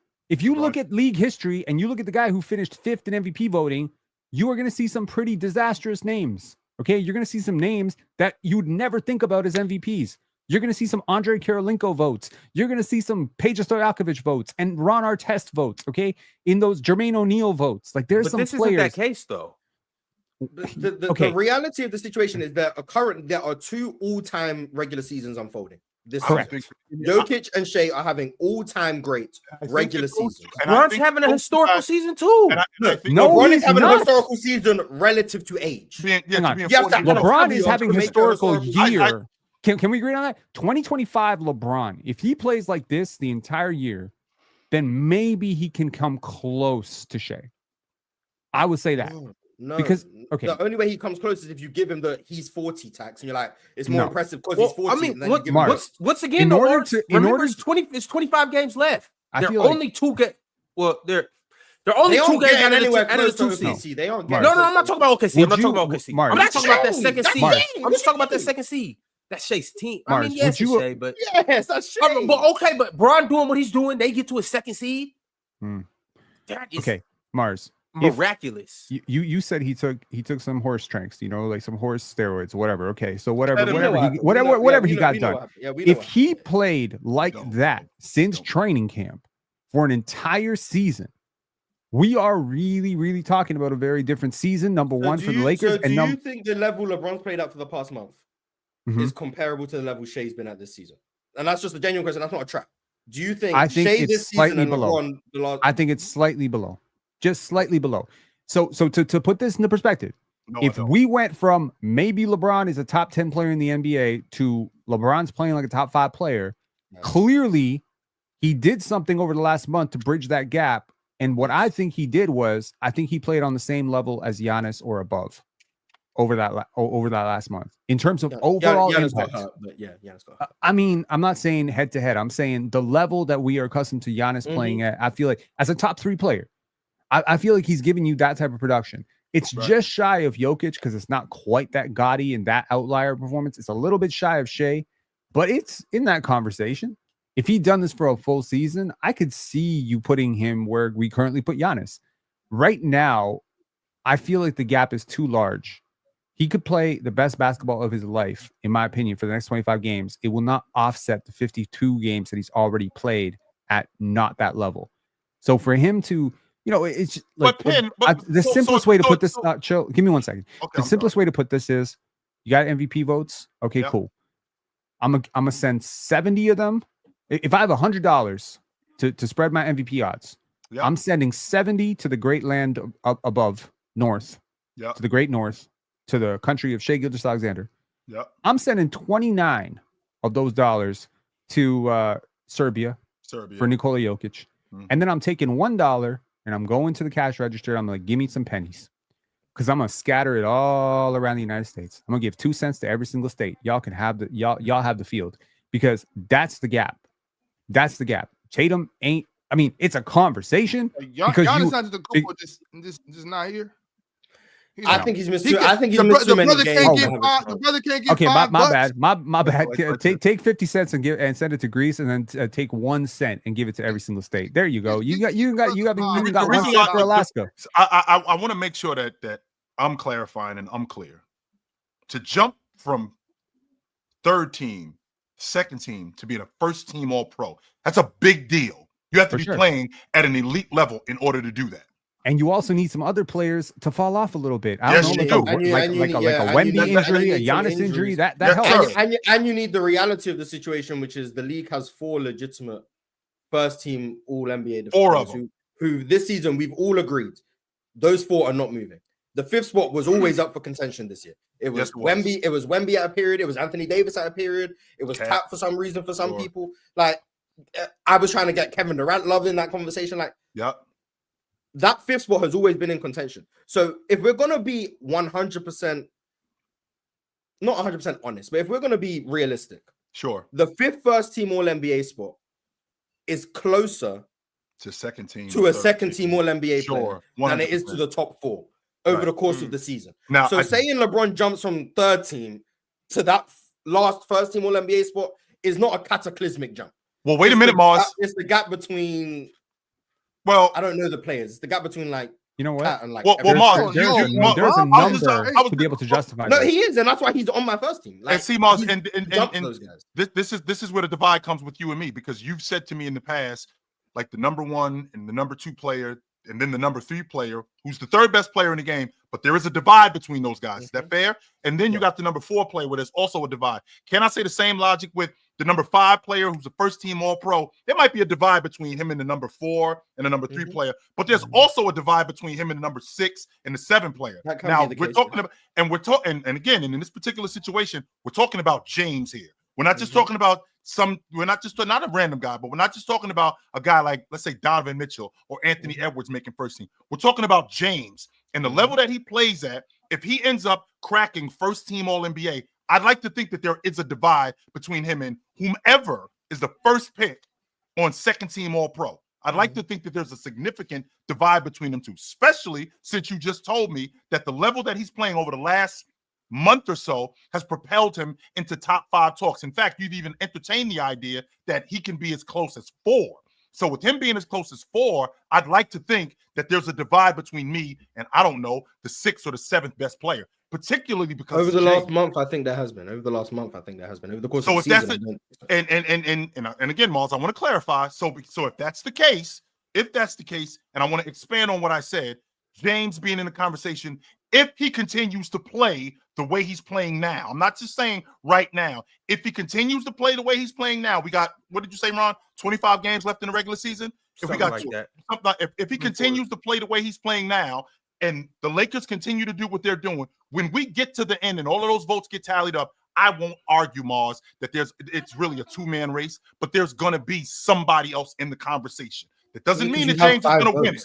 Right. That doesn't mean that James is going to win it. And my only point to this is, with James being as good as he's been and propelling him to the level that he's played at, there are going to be people talking about him going, well, if they're the 2nd seed, they did what they did. Luka came in, and Luka was slow, and he didn't burst onto the scene, and they were rolling it the way that they were rolling still, and that was largely due to James, which, by the way, the Western Conference is a nightmare. Would James be in that conversation? I think he would. I don't think that he's going to win, Mars. No, I don't think that at all, but I do think that he will be in the conversation. We're going to move on. You just like giving people credit for being around, I guess. We're going to move on. Before we do that, though, I do want to leave you guys with this.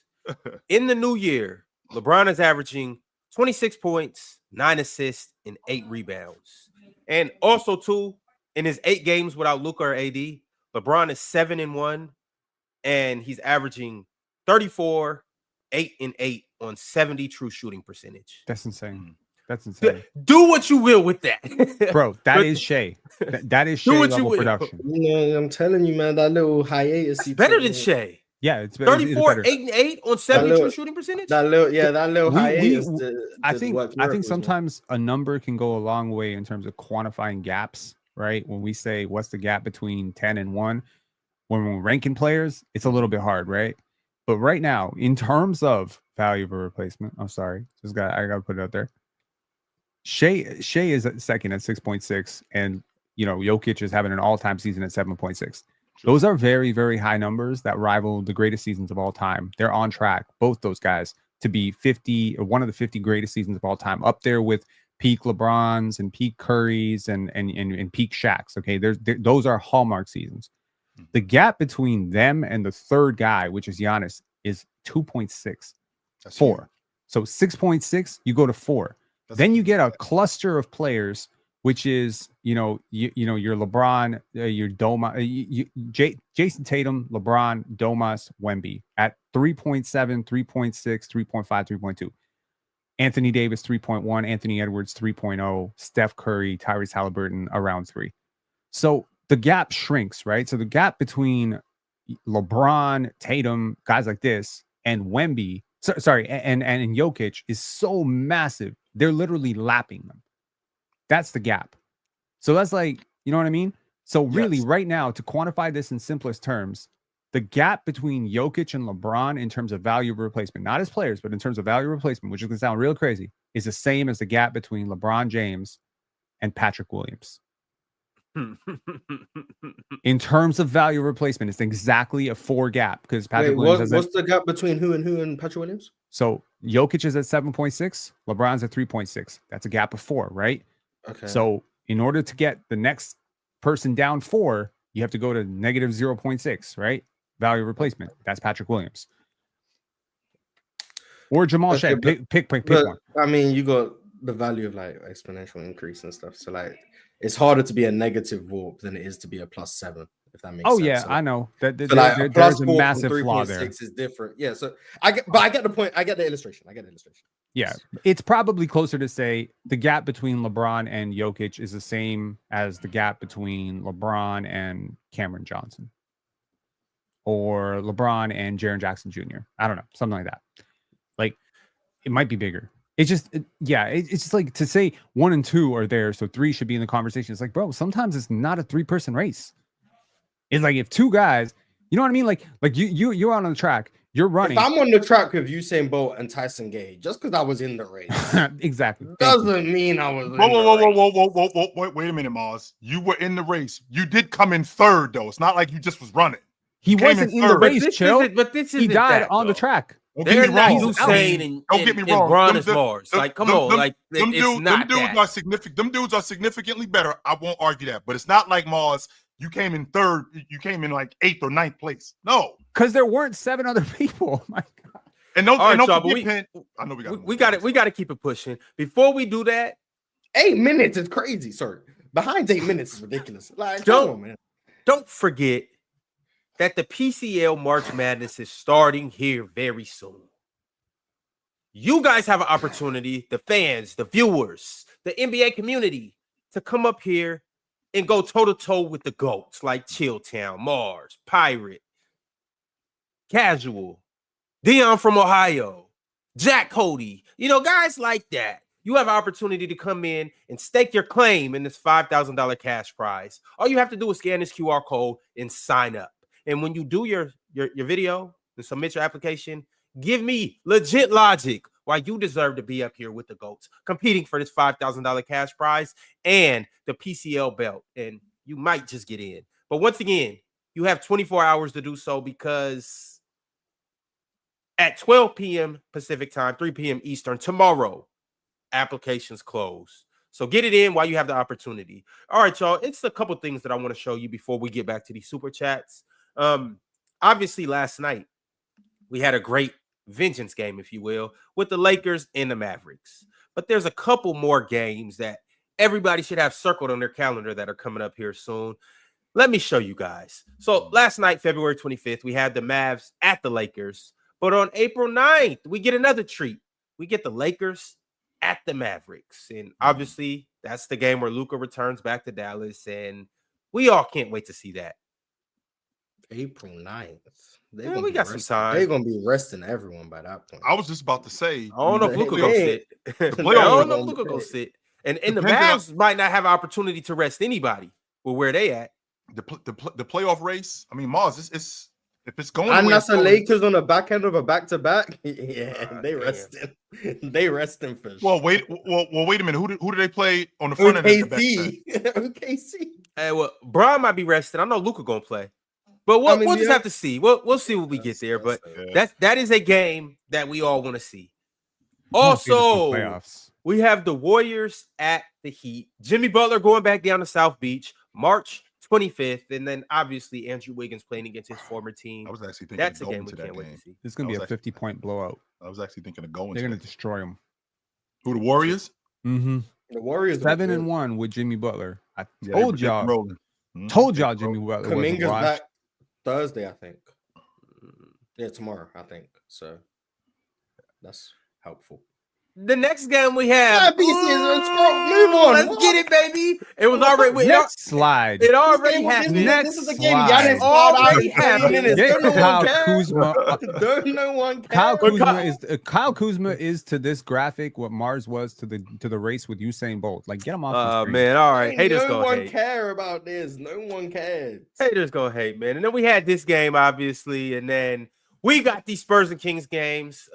It might not hit the same because Wemby's not playing, but Spurs at the Kings, March 7th, and then we got the Bulls playing the Kings, March 20th. Zach LaVine playing against the Bulls, and De'Aaron Fox playing against the Kings. Those are two other games as well. You see Zach have 42 the other night?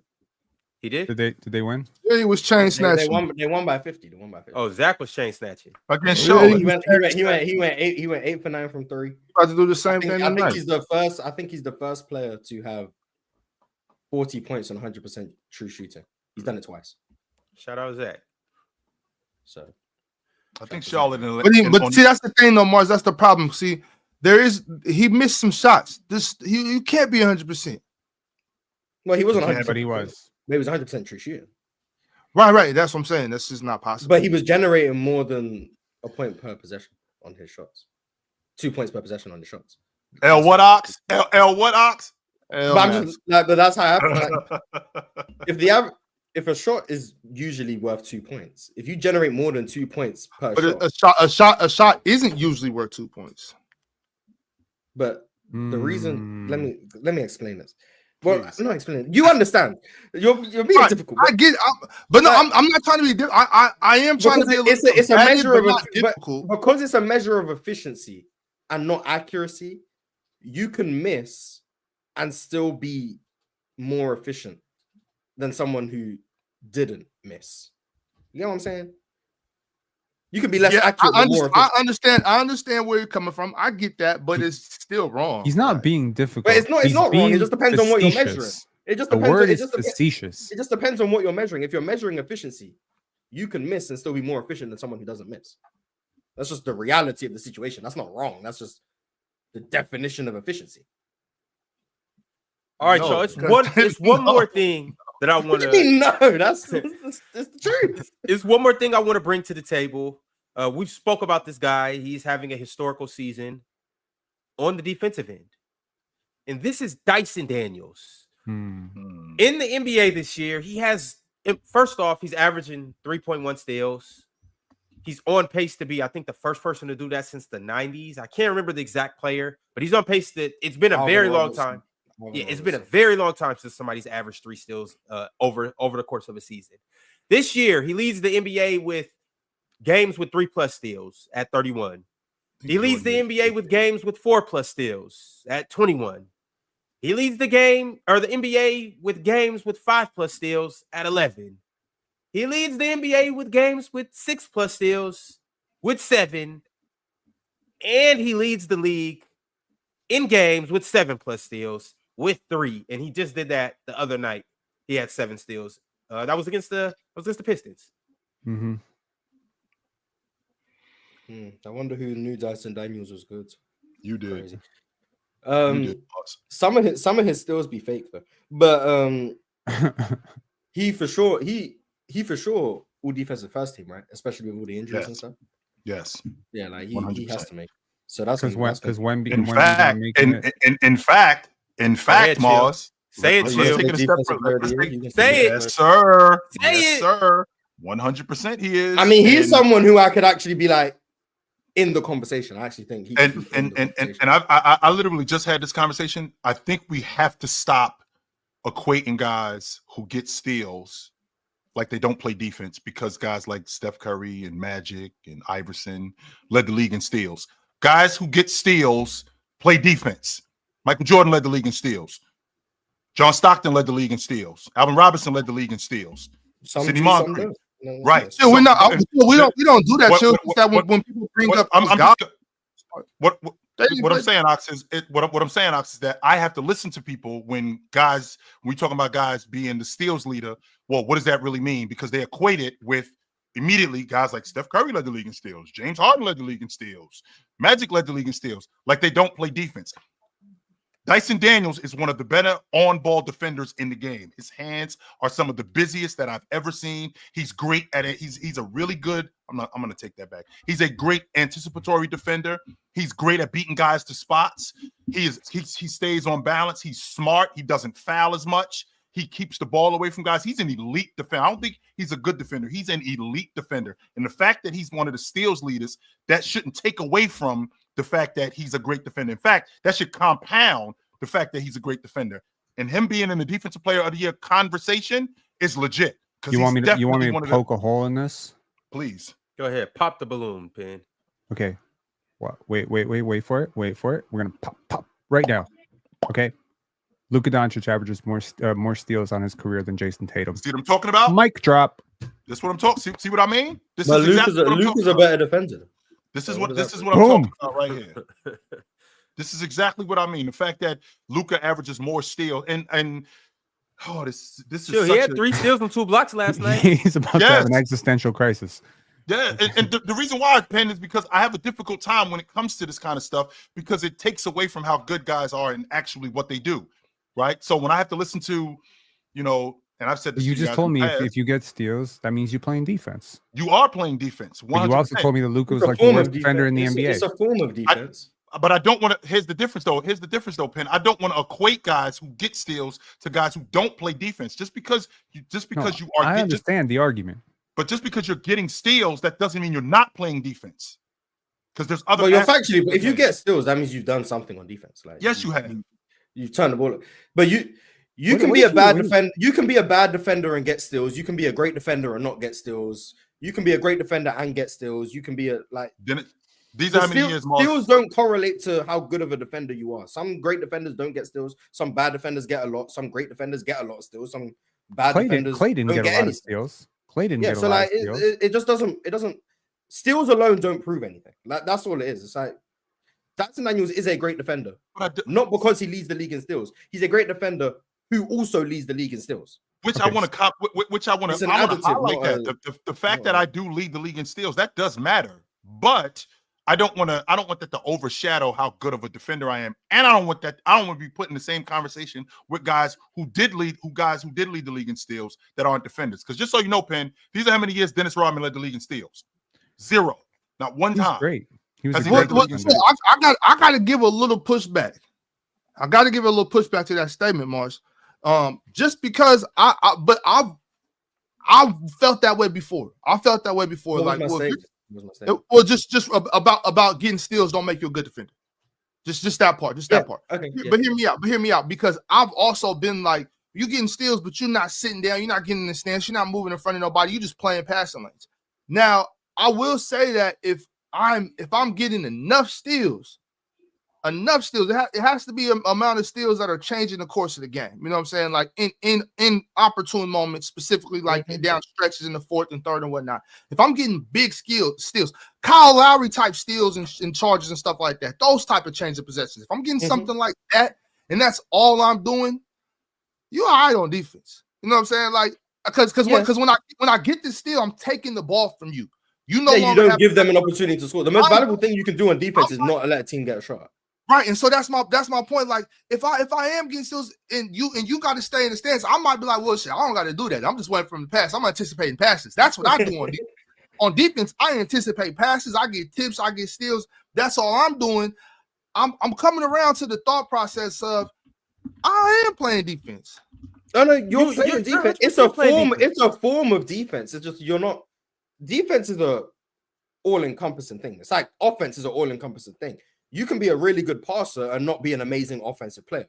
You can be really good at getting steals and not be a great defensive player because defense is an all-encompassing thing. But that doesn't apply to Dyson Daniels, and that's the point. Of course, it doesn't apply to Dyson. Of course, Dyson Daniels is an amazing defender. Steals or no steals, Dyson Daniels is an amazing defender. But you can be great at a singular aspect of one side of the ball and not be great at that overall side of the ball. A player I would use as an example would be a guy like Steph Curry, would be a guy like James Harden, would be a guy like Allen Iverson. Mm-hmm. Allen Iverson was, in my opinion, a bad defender. I'm higher on Allen Iverson's defense now than I was a few months ago. But Allen Iverson was a bad defender who was really good in the passing lanes and provided value in that area.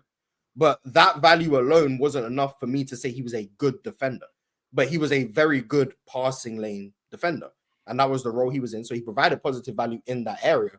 But overall, I still wouldn't call him a positive. Similar thing with James Harden, especially when he was in his low effort defensive times. He would get deflections and steals, but he still didn't do enough to where I would call him a good defender. So I think you can be good at a singular area of defense and not be a great defender. There's guys who are really good.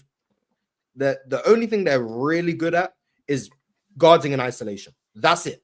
They're terrible getting around screens. They're extremely unaware off the ball. They're extremely unaware in terms of defensive coverages and understanding their help responsibilities. Bridges. That's not a good defender to me. That's a great isolation defender. But if you're deficient in all these other areas, you're still not a great defender just because you're really good in isolation. So, defense to me is a big. But Mark, can you be so good at one aspect of defense that not being good? Yes. The one like the instant Mark Eaton rim protection. Great defender. Right. Couldn't move his feet. Just stood in the lane the whole time. That's all he did. You're that good at rim protection, you're still a great defender just because of the impact you're able to have in the game. And some guys, especially in previous eras, I think in this era it's probably hard to be a great defender strictly of isolation defense. But in 2006, if you were a great isolation defender and you weren't much of a team defender, with the lack of mismatch hunting and all of those things, you could be one of the most impactful defenders in the league because we stick you on the other team's best player. They aren't mismatch hunting, and you're just fighting through isolation after isolation. You're affecting the game in a way that I don't think the best isolation defenders do in today's game. So yes, I do think you can. Tayshaun Prince was a good defender in other areas too. Yeah, he was. But like Tayshaun Prince could be an example. A strict isolation defender from like the 2000s. How about Ron Artest? Lance Stevenson. Lance was strictly just on the Tony Allen. Tony Allen was pretty much. Tony Allen was pretty much, but Tony Allen wasn't strictly. Tony Allen wasn't strictly on ball in sense of he was only good on the ball, but he was only good. Not only good. He was mainly good in primary matchups, but he did so much of his work early, like before guys catch the ball. That's off-ball defense. But it's about preventing guys from getting the ball in the first place, and that was his role. Primary guys, Kevin Durant's, Kawhi Leonard's when Kawhi Leonard would ascend, like those were his matchups. Kobe was great at that. Right. So Kobe, like those were his matchups. Avery Bradley was a great defender.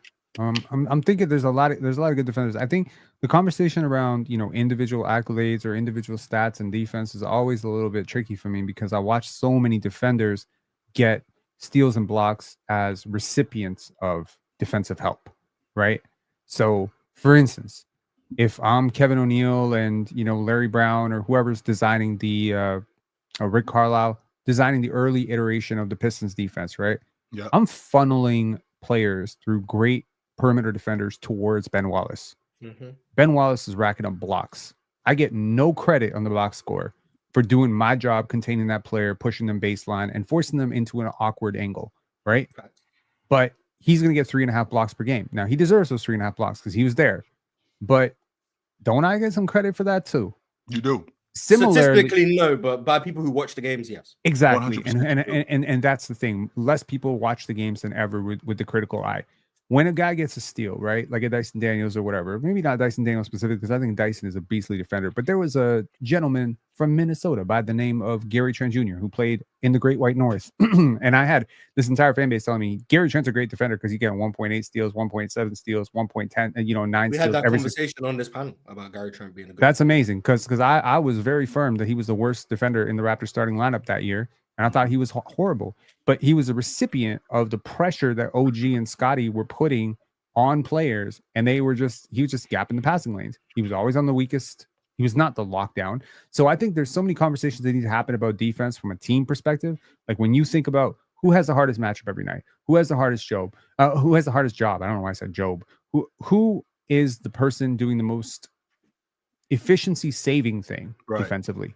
So a guard who can protect the rim, protect the perimeter, switch, and is versatile. That to me is the dream defender. A taller Derek White would be a DPO. Jalen Williams is who you just said, by the way. Sure, that too. That's Jalen. Jalen Williams, Jayson Tatum, great defender. Maybe if his point of attack shots were a little bit tighter, and the numbers were a little bit more gaudy as a Barnes, by the way. He might be. Or maybe Dyson Daniels, Scotty Barnes. Herb Jones. Dyson Daniels is not a good rim protector in any sense of the word, and he's also just very iffy in terms of Scottie Pippen was great off the basket. It doesn't matter. He's still an amazing defender. So that's what I'm seeing, like defense I just think that we need to talk about defense more as a 5-on-5 thing because we don't have the numbers, whether that be the casual box score numbers of blocks and steals. We don't have the numbers, or whether that be the analytics. We don't have the numbers to intelligently discuss the numbers around defense. So kind of have to go by vibe. We have to just kind of go by the eye test, and we just have to say, is this dude making other dudes uncomfortable? Because in the NBA, unlike college basketball and unlike most other levels of basketball, you don't stop players when they get into their shot. You stop them as they step into the gather and when they start setting up their moves. That's when you got to make someone uncomfortable. Sure. So if I make you super uncomfortable and I force an awkward finish at the rim and my teammate comes over and blocks a shot from behind, like Fred VanVleet, just be sneaking all those blocks in, because other people are helping him. I deserve a lot of credit for that too, because I did the work. So what you're saying is J.R. Smith deserves more credit for LeBron's block than LeBron does. Hey, he was a bit of a deterrent. Yes, I'm not sure. He made Iggy adjust. What you saying, Ron? That does matter. Actually, talked about this a lot of times. Yes. Just stay sound on defense. Don't jump. You gonna come over the top and block it. Yeah. Right. I mean, we talk about that all the time. I bring that up so much on this show alone. Like I agree with you, Penn. My thing is this. That's the problem with all these other stats and analytics and new things that they're bringing up, because that even more so allows people to not watch the game as much, because that's another reason I think there is for all these analytics and stats, because they feel like a lot of people are more comfortable watching the game through the stats, more comfortable watching the game on the graph.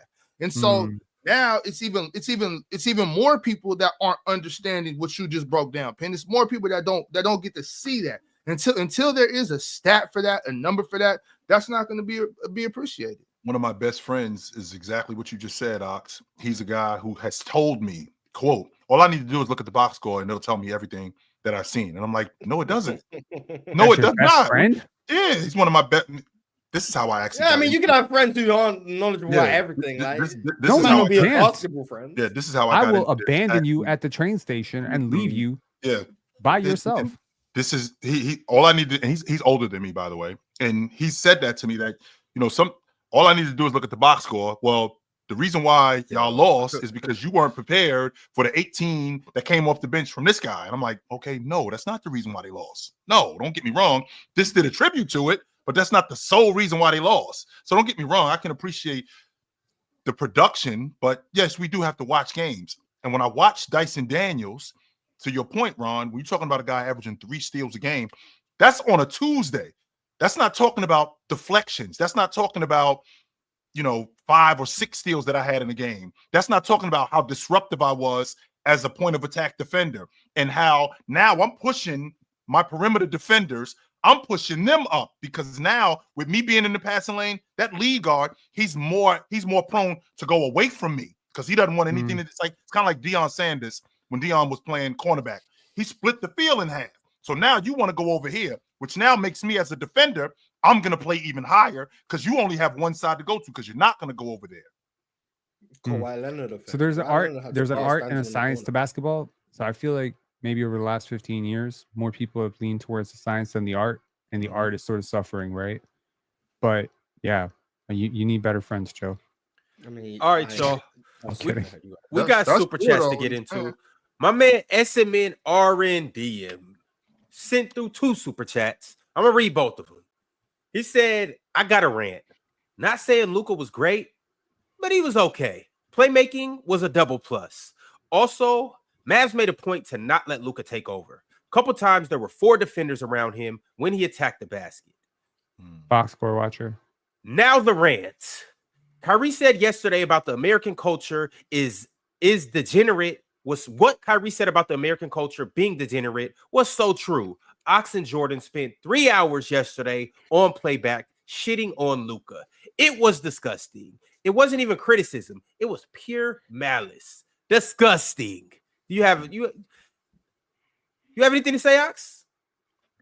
That's just a lie. That's a lie. That's why you Yeah, were late. I didn't see that on the playback I was watching, but maybe That's a lie. That is 100%. Maybe I watched a different playback because I didn't see that. So did you spend And maybe an hour? On top of that run, I'm gonna keep it real with you, bro. Like the second half, all the halftime, and pretty much all the third quarter, they was up there having a battle of the bands music debate.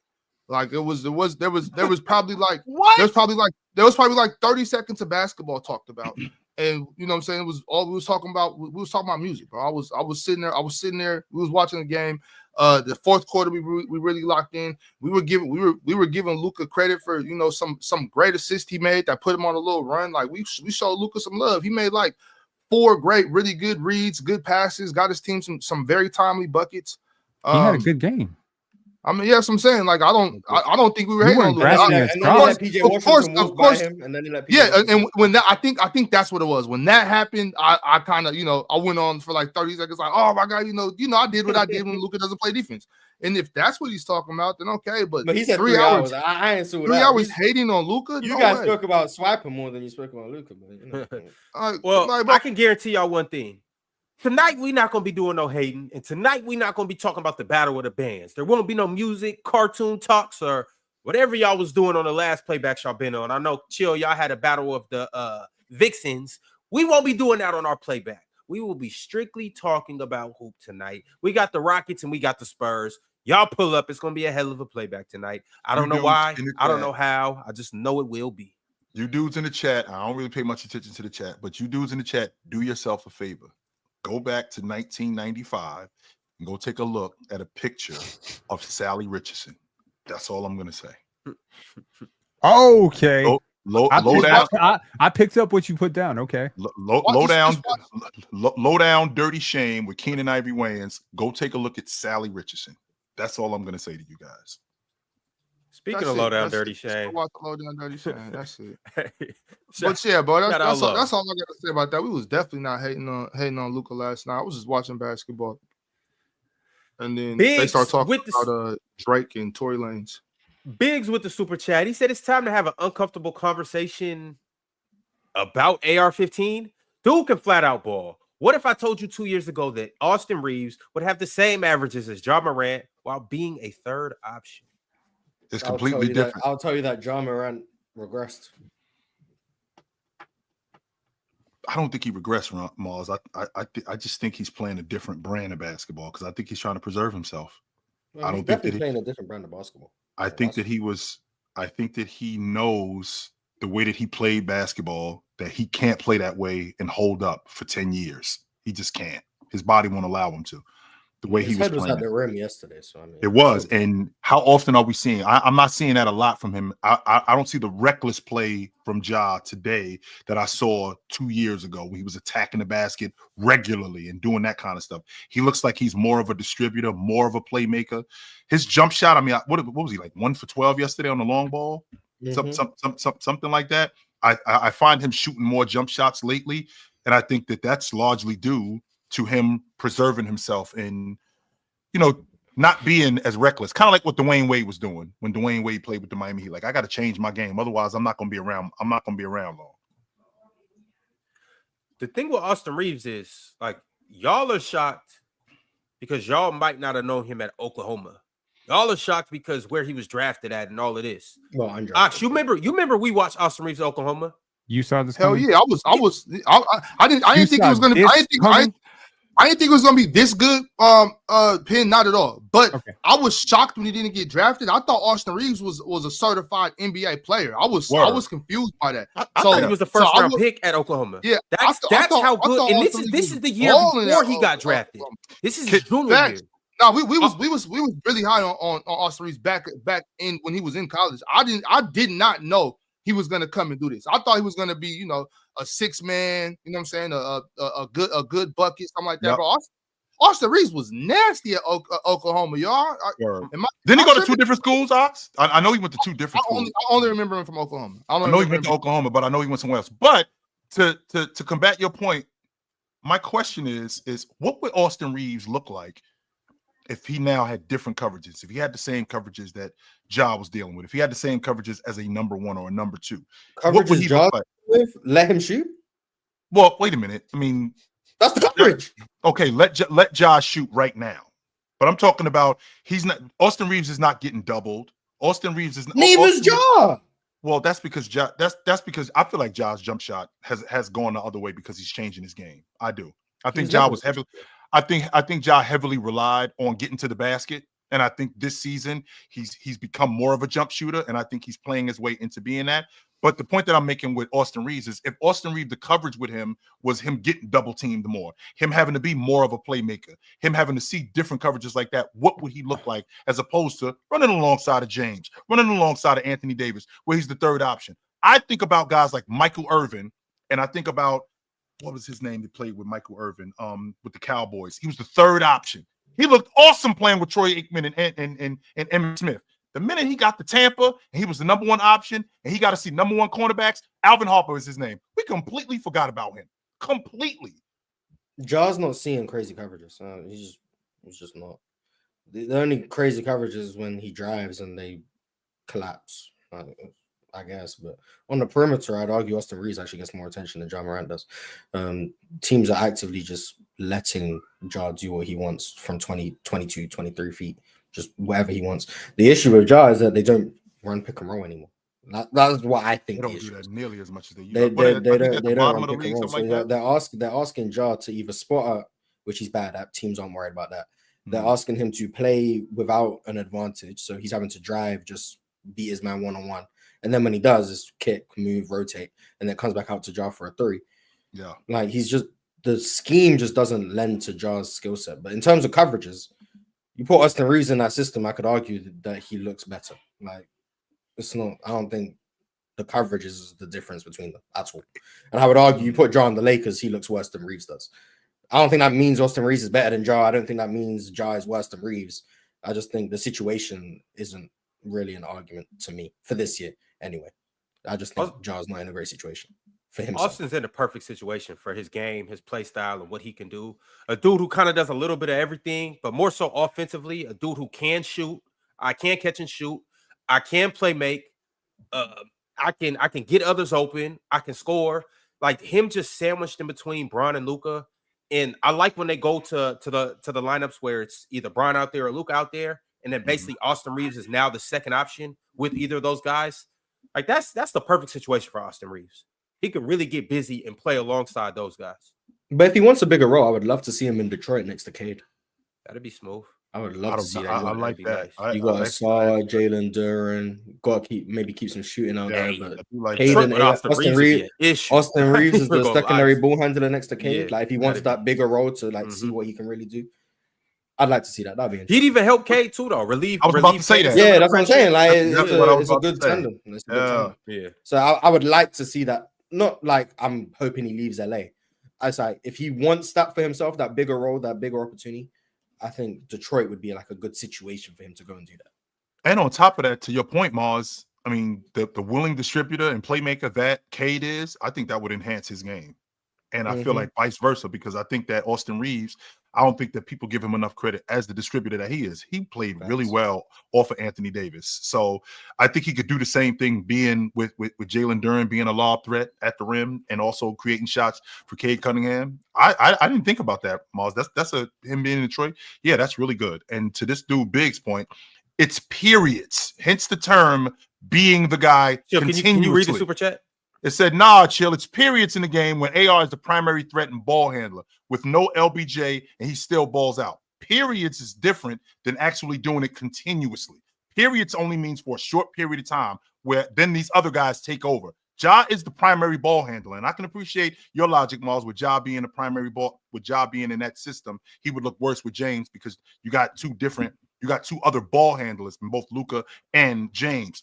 But if he's now the primary ball handler and the primary playmaker, I think it's a little bit different. And to Big's point, periods are not the same as continuously doing it.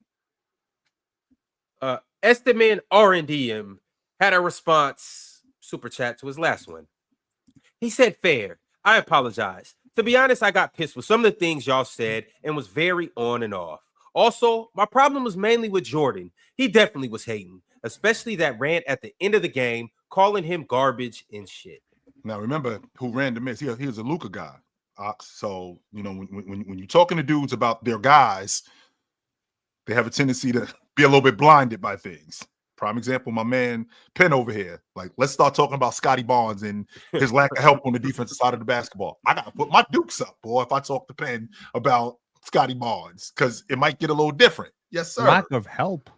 I just said that as an example. We've made it through 2 hours and 15 minutes without having to go down to Scotty Barnes. You see Jayson Tatum's shooting percentage last night. Once again, you see that 14-2 run. You see Scotty Barnes making the entire 14-2 run. I just said we need moral victories when we lose by 10. Okay, we need moral victories here. Chill. To your point, I'm about to rile Penn up here in a second. I'm just reading these $10 super chats. Hey, Penn, put your gloves on. I got something for you, brother. Dribble Warrior said, make a starting five of single game performances. Examples: shooting guard Clay, 60 points, 11 dribbles. Small forward LeBron, 45-point game versus Boston. Marsh, chill. One of you guys want to take this? I thought we was going to do one of us each for each position. We could do one of us each. Basketball's positionless. Let's just get one from everybody. Put this in the chat up again, please. Make a single game performances. Example. Okay. Yeah, easy. Who you got? Me? Yeah. Just because he dropped the baddest ad, one of the baddest ads that I've seen in a long time for a shoe company. I'm gonna put Luka 73 up there. It's a good game. That's a good pick. Mm-hmm. So Luka. Let's see. That's our point guard. No, it's not. Actually, no. No, it can be. It can be. Okay. What point guard was you trying to? Well, I mean, I give you 81 reasons to pick Mamba.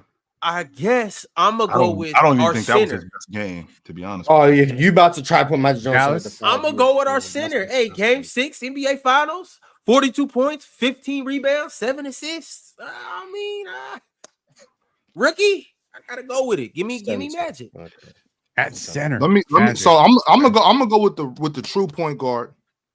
We're gonna go Game 2 of the Eastern Conference Finals, 2012. We're gonna get Rajon Rondo's 44, 10, and 8 in here.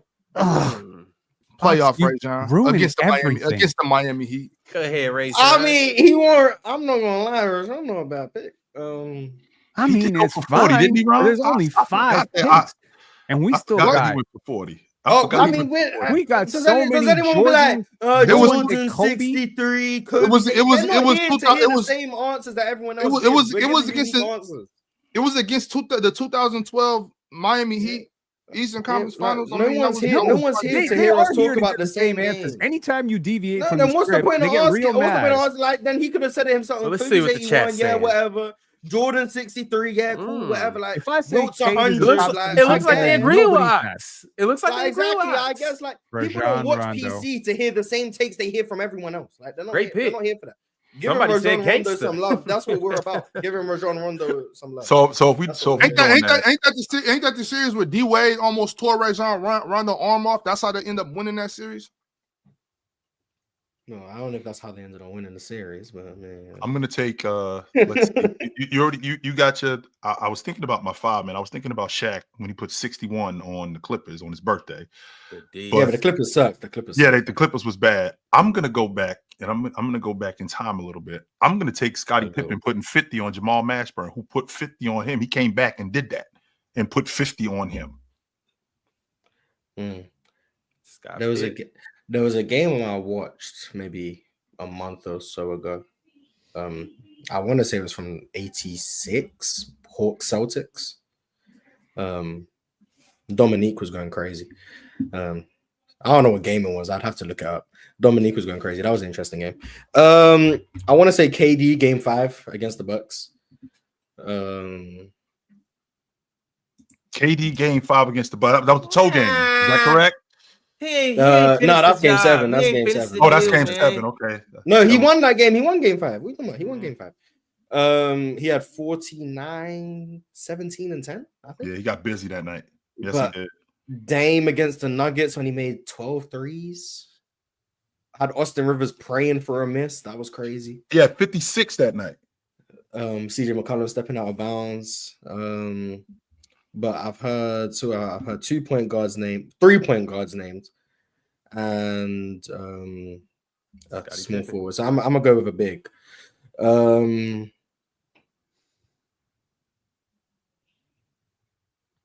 Şengün giving Wemby 45. Şengün giving Wemby 45. Now we're going game 7, Draymond 32, 15 and 7. I think is what he had. What? What are you doing? Game 7, Draymond 2016. Game 7, Draymond 2016. You guys are trying to be art against the Cavs. There are some. And how much did he give him? 32, 15, and 7, I think. 32, 15, and 9. You left a lot of money on the board finals here. MVP for that. You left a lot of money on He the board would have here. if they won. But you know, here's what it is. 32, 15, and 9. Yeah, I'm going with Draymond. Pin, I got something for you. Just relax. Don't even worry about it. Hey, this last 30 minutes. Jordan 63 points against Boston. Granted, they lost. Fine. So did Draymond. 63 points is the most points ever scored by an individual in the playoffs. 81 points is the second most and the most points scored in modern history. Because I didn't think in my wildest dreams y'all would leave Kobe on the taking Jordan. Yeah, you wanted to show love to Luka. I wanted to show love to. I wanted to show love to Draymond. Ross wanted to show love to Rondo. Given the fact that the rest of the panel has completely lost their damn minds, I want to retract my Luka pick so that I don't leave Mamba off this. I'm gonna pick Kobe. Because I'm not. We lost our mind because you chose Luka over Kobe. Who's crazy here, Pin? You, because you picked Rajon Rondo over Kobe. What's crazier? Luka over Kobe or Rajon Rondo over Kobe? You know what, Pin? I'm gonna take my pick back too. You have never seen Luka Dončić have a complete game like what we've seen from Rajon Rondo in game 2. No. Leave that hating bullshit on. What about on the defensive end? Have you ever seen Luka play defense like that? He averages more steals per game on his career than Jayson Tatum. Come on. Hey, Pin. That's what you're gonna say, Pin? He averages more steals per game. I'm joking, but for real, he's not as bad a defender as you think he is. Pin, I'm gonna take my pick near Rajon Rondo on defense? No. Is Rajon Rondo anywhere near him on offense? No. 44, 10, and 8 would beg to differ in that setting. Mm-hmm. Yeah, but 73 points is easy work. All right. Cool. Yeah. But what would Luka have done against the Heatles in 2012? Bro, he said top 5. Did he not? Am I dumb? He said top 5, right? The top 5, like not just 5 random, but like top 5. So when you pick Rajon Rondo, he said give us your 5 every Jordan performance. He didn't say top 5. He said give us your 5. Yeah, he picked. I think the assumption was top, but maybe I read it wrong. In that game from Luka, the assumption was the 5 games we wanted to pick. That was. He also said go 1 through 5, point guard, shooting guard, and guess what? We ended up with 3 point guards. So respectfully, we just didn't follow the brief. It is what it is, but we had fun. Well, I'm also about the brief even more. I'm taking Magic off and Pin. You know what game I'm putting up there?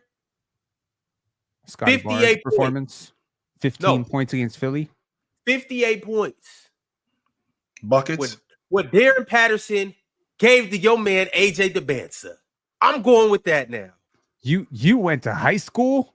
Yeah, man. Pin, you went to high school to know be why I'm really spiteful? going here? You know why I'm really going here? Because not only did he give the #1 recruit in the nation 58 points, you know what that 58 points has done for Darren now? Bro, Ron, when I think about your It fridge, got him when I think number about one. all the expired milk in your fridge right now. I do got some Like- expired stuff in my refrigerator, but that's neither here nor all, there. all Pin. your takes are in your fridge and they're rotting. Pin. all of That's them. neither here nor there. And here's one That's- more. That's what got my man number one on this mock draft in 2026. So Say all what? that, all that big talk that you was talking about, AJ Dybantsa, number one pick. He's generational. He's this, and this. Hey, the boy might not even be the number one overall pick. This is real? Why They is it think not Darren real? Patterson- It's from Jonathan Giovanni. Okay, Jonathan Givoni. And second of all, we'll see. We'll see. Okay. Well, I mean, Because Isaiah Collier was a top 5 pick at this time last year. Okay. Like 2 years ago, at like a year ahead of his draft, Isaiah Collier, DJ Wagner was a top 5 pick at one point. Bronny James was a lottery pick at some point. Okay. AJ was a top early pick is at one early. point. Wait till these dudes get to college and you'll see. AJ Nah, is, for sure. And AJ's he did great, man. He did go on to say this though. He said, while AJ has been presumed the number one pick in 2026, Darryn Peterson has made a strong push in the past few months. There's plenty of runway left to determine who ultimately is the first pick. So he acknowledged that. But as of right now, he's saying just that like the Scoot versus Wemby shit. this there's is not some room. Scoot Wemby. This is not Scoot Wemby. Come Okay, on, bro. Okay, I just think AJ's a lot better than you do, and I think Darren's a lot better than you do. that's cool. I have a He gave him I have 58. a preference for versatile wings, and you seem to really like players. You don't like players who are versatile wings. You hate on Tatum. You hate on Scotty. You hate on AJ. You just have a type, Scotty. Ron, and your type don't play defense. I've never hated on Scotty. You know what? I've just brought you down to earth when you try to say Scotty Barnes is a flip top that camera 15, around. 20 I player. bet you anything you have like 18 pylons in your room. You just What love does the play. that- You love Trae Young. You love Tyrese Halliburton. Yo, you just don't like defense, huh? All right, that's cool. I love We defense a lot. hey, to each their A own. lot. You know, All I'm saying is, well, AJ might not like defense either. The way he got 58 put on him. yeah, okay. All right. I'm just saying, number one player in the nation getting 58 put on your head. Bookmark no. this when How AJ you let Dybantsa is a dude drop cooking. 58? It's crazy. It was giving him buckets. It's not like it wasn't one of them Bron things where he gave our team 58. Now I'm guarding Almost the dude in the 60, corner. Ox. That's almost 60.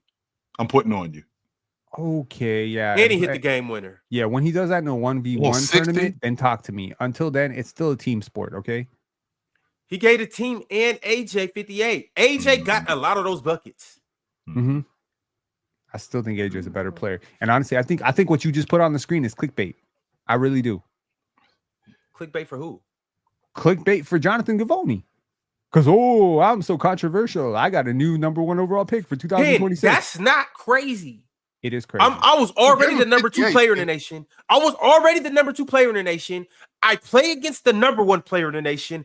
My team beats him. I hit the game winner, and I finished the game with 58 points. And Great. we're guarding each other. Great. And if high school dominance translated to NBA dominance, then RJ Barrett and Andrew Wiggins would be like the best players in the league. But they're not.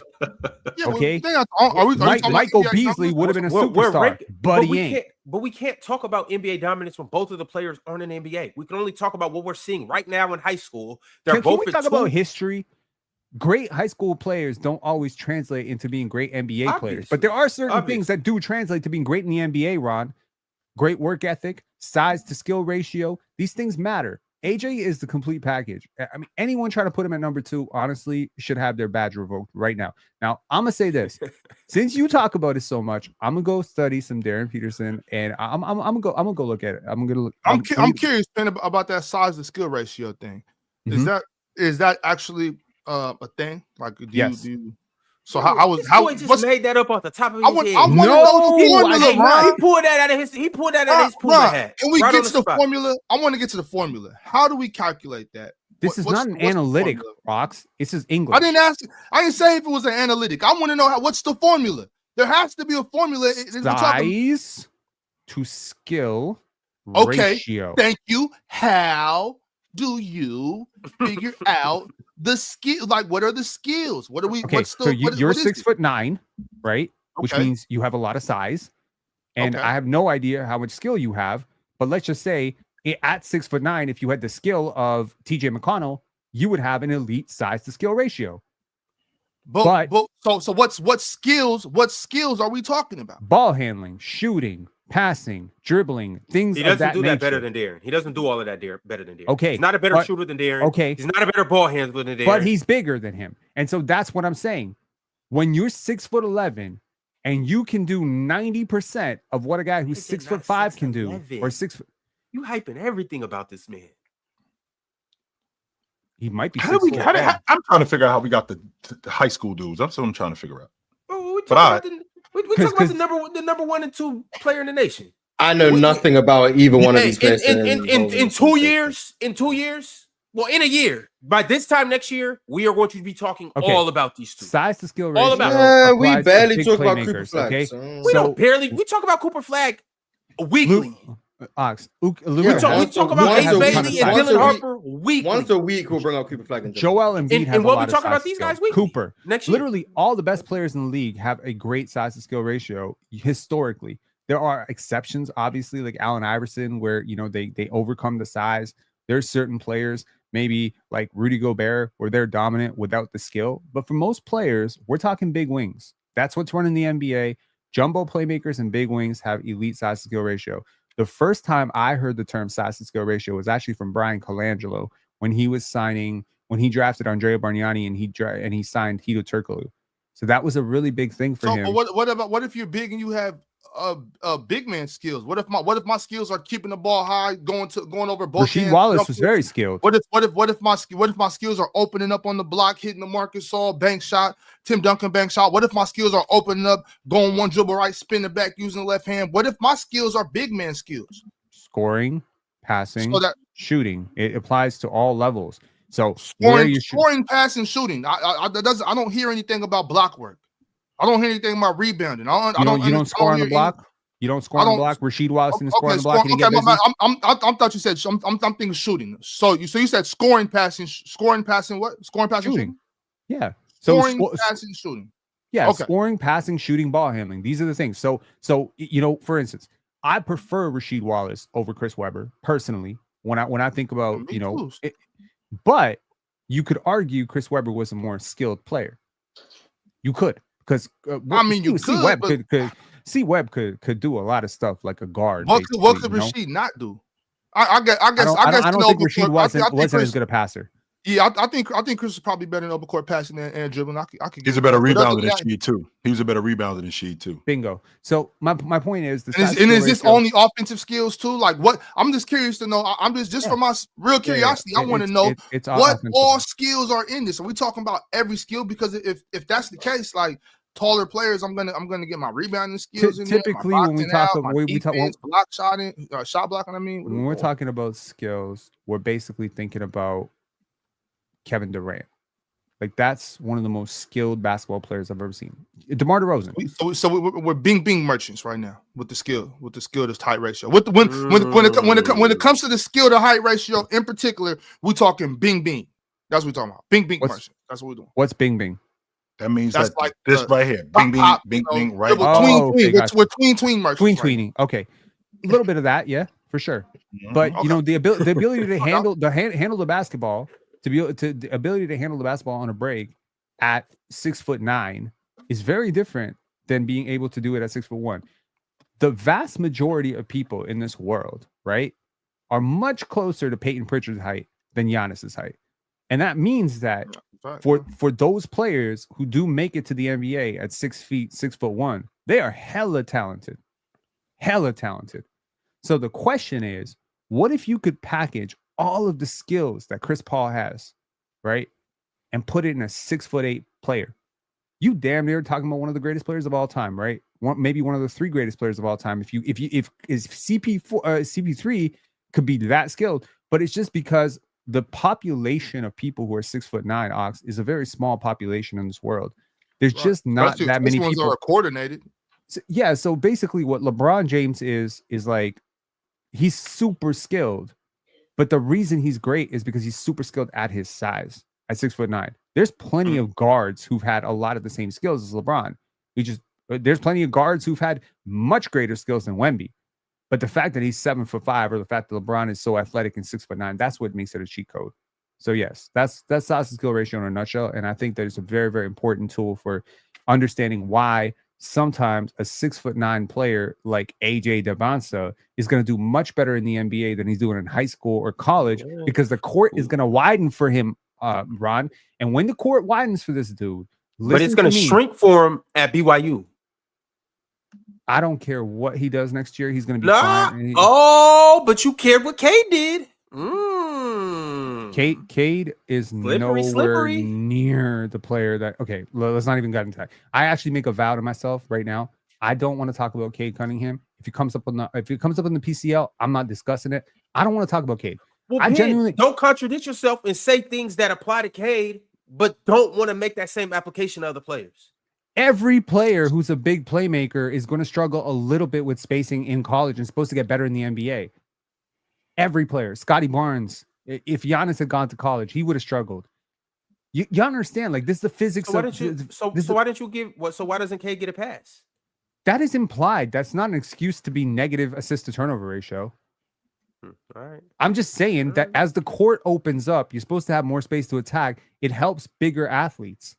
Cade is not exactly AJ Dybantsa and Scotty Barnes when it comes to size. Okay, he's 6'6". AJ's like a legit 6'10". You seen him standing next to KD? You seen him standing next to Jaylen Brown? He's towering over Jaylen Brown. Jaylen Brown's legit 6'6". He's towering over him. So yes, it's going to be a little bit cramped in college. There's not going to be as much space. But you put AJ Dybantsa right now, not 2 years from now, right now on an NBA court, he will produce. Yo, right now. Right quick. We do got to move on to these super chats. I just got a question for you. Go ahead. Who will be the more valuable number one pick? This year's Cooper Flag or next year's AJ? AJ. Okay. I can't wait. One of these episodes, we're gonna do AJ versus the field of number one picks. Cooper's been amazing though. I don't want to say like I started out skeptical about Cooper like 2 years ago because he was playing like, I don't know. I didn't trust the competition he was playing, but watching him at Duke, man, whoever gets him, very, very, very fortunate for that team. I don't know if he's gonna be a number one in the NBA, but he's going to be a big-time winner. Any organization that drafts him, you're getting like 10 more wins next year. It's very good. There you go, Mars. That's Cooper Flag's mention of the week. I want to say second mention of the week, too.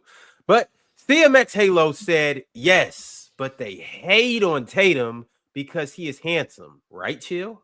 Yes.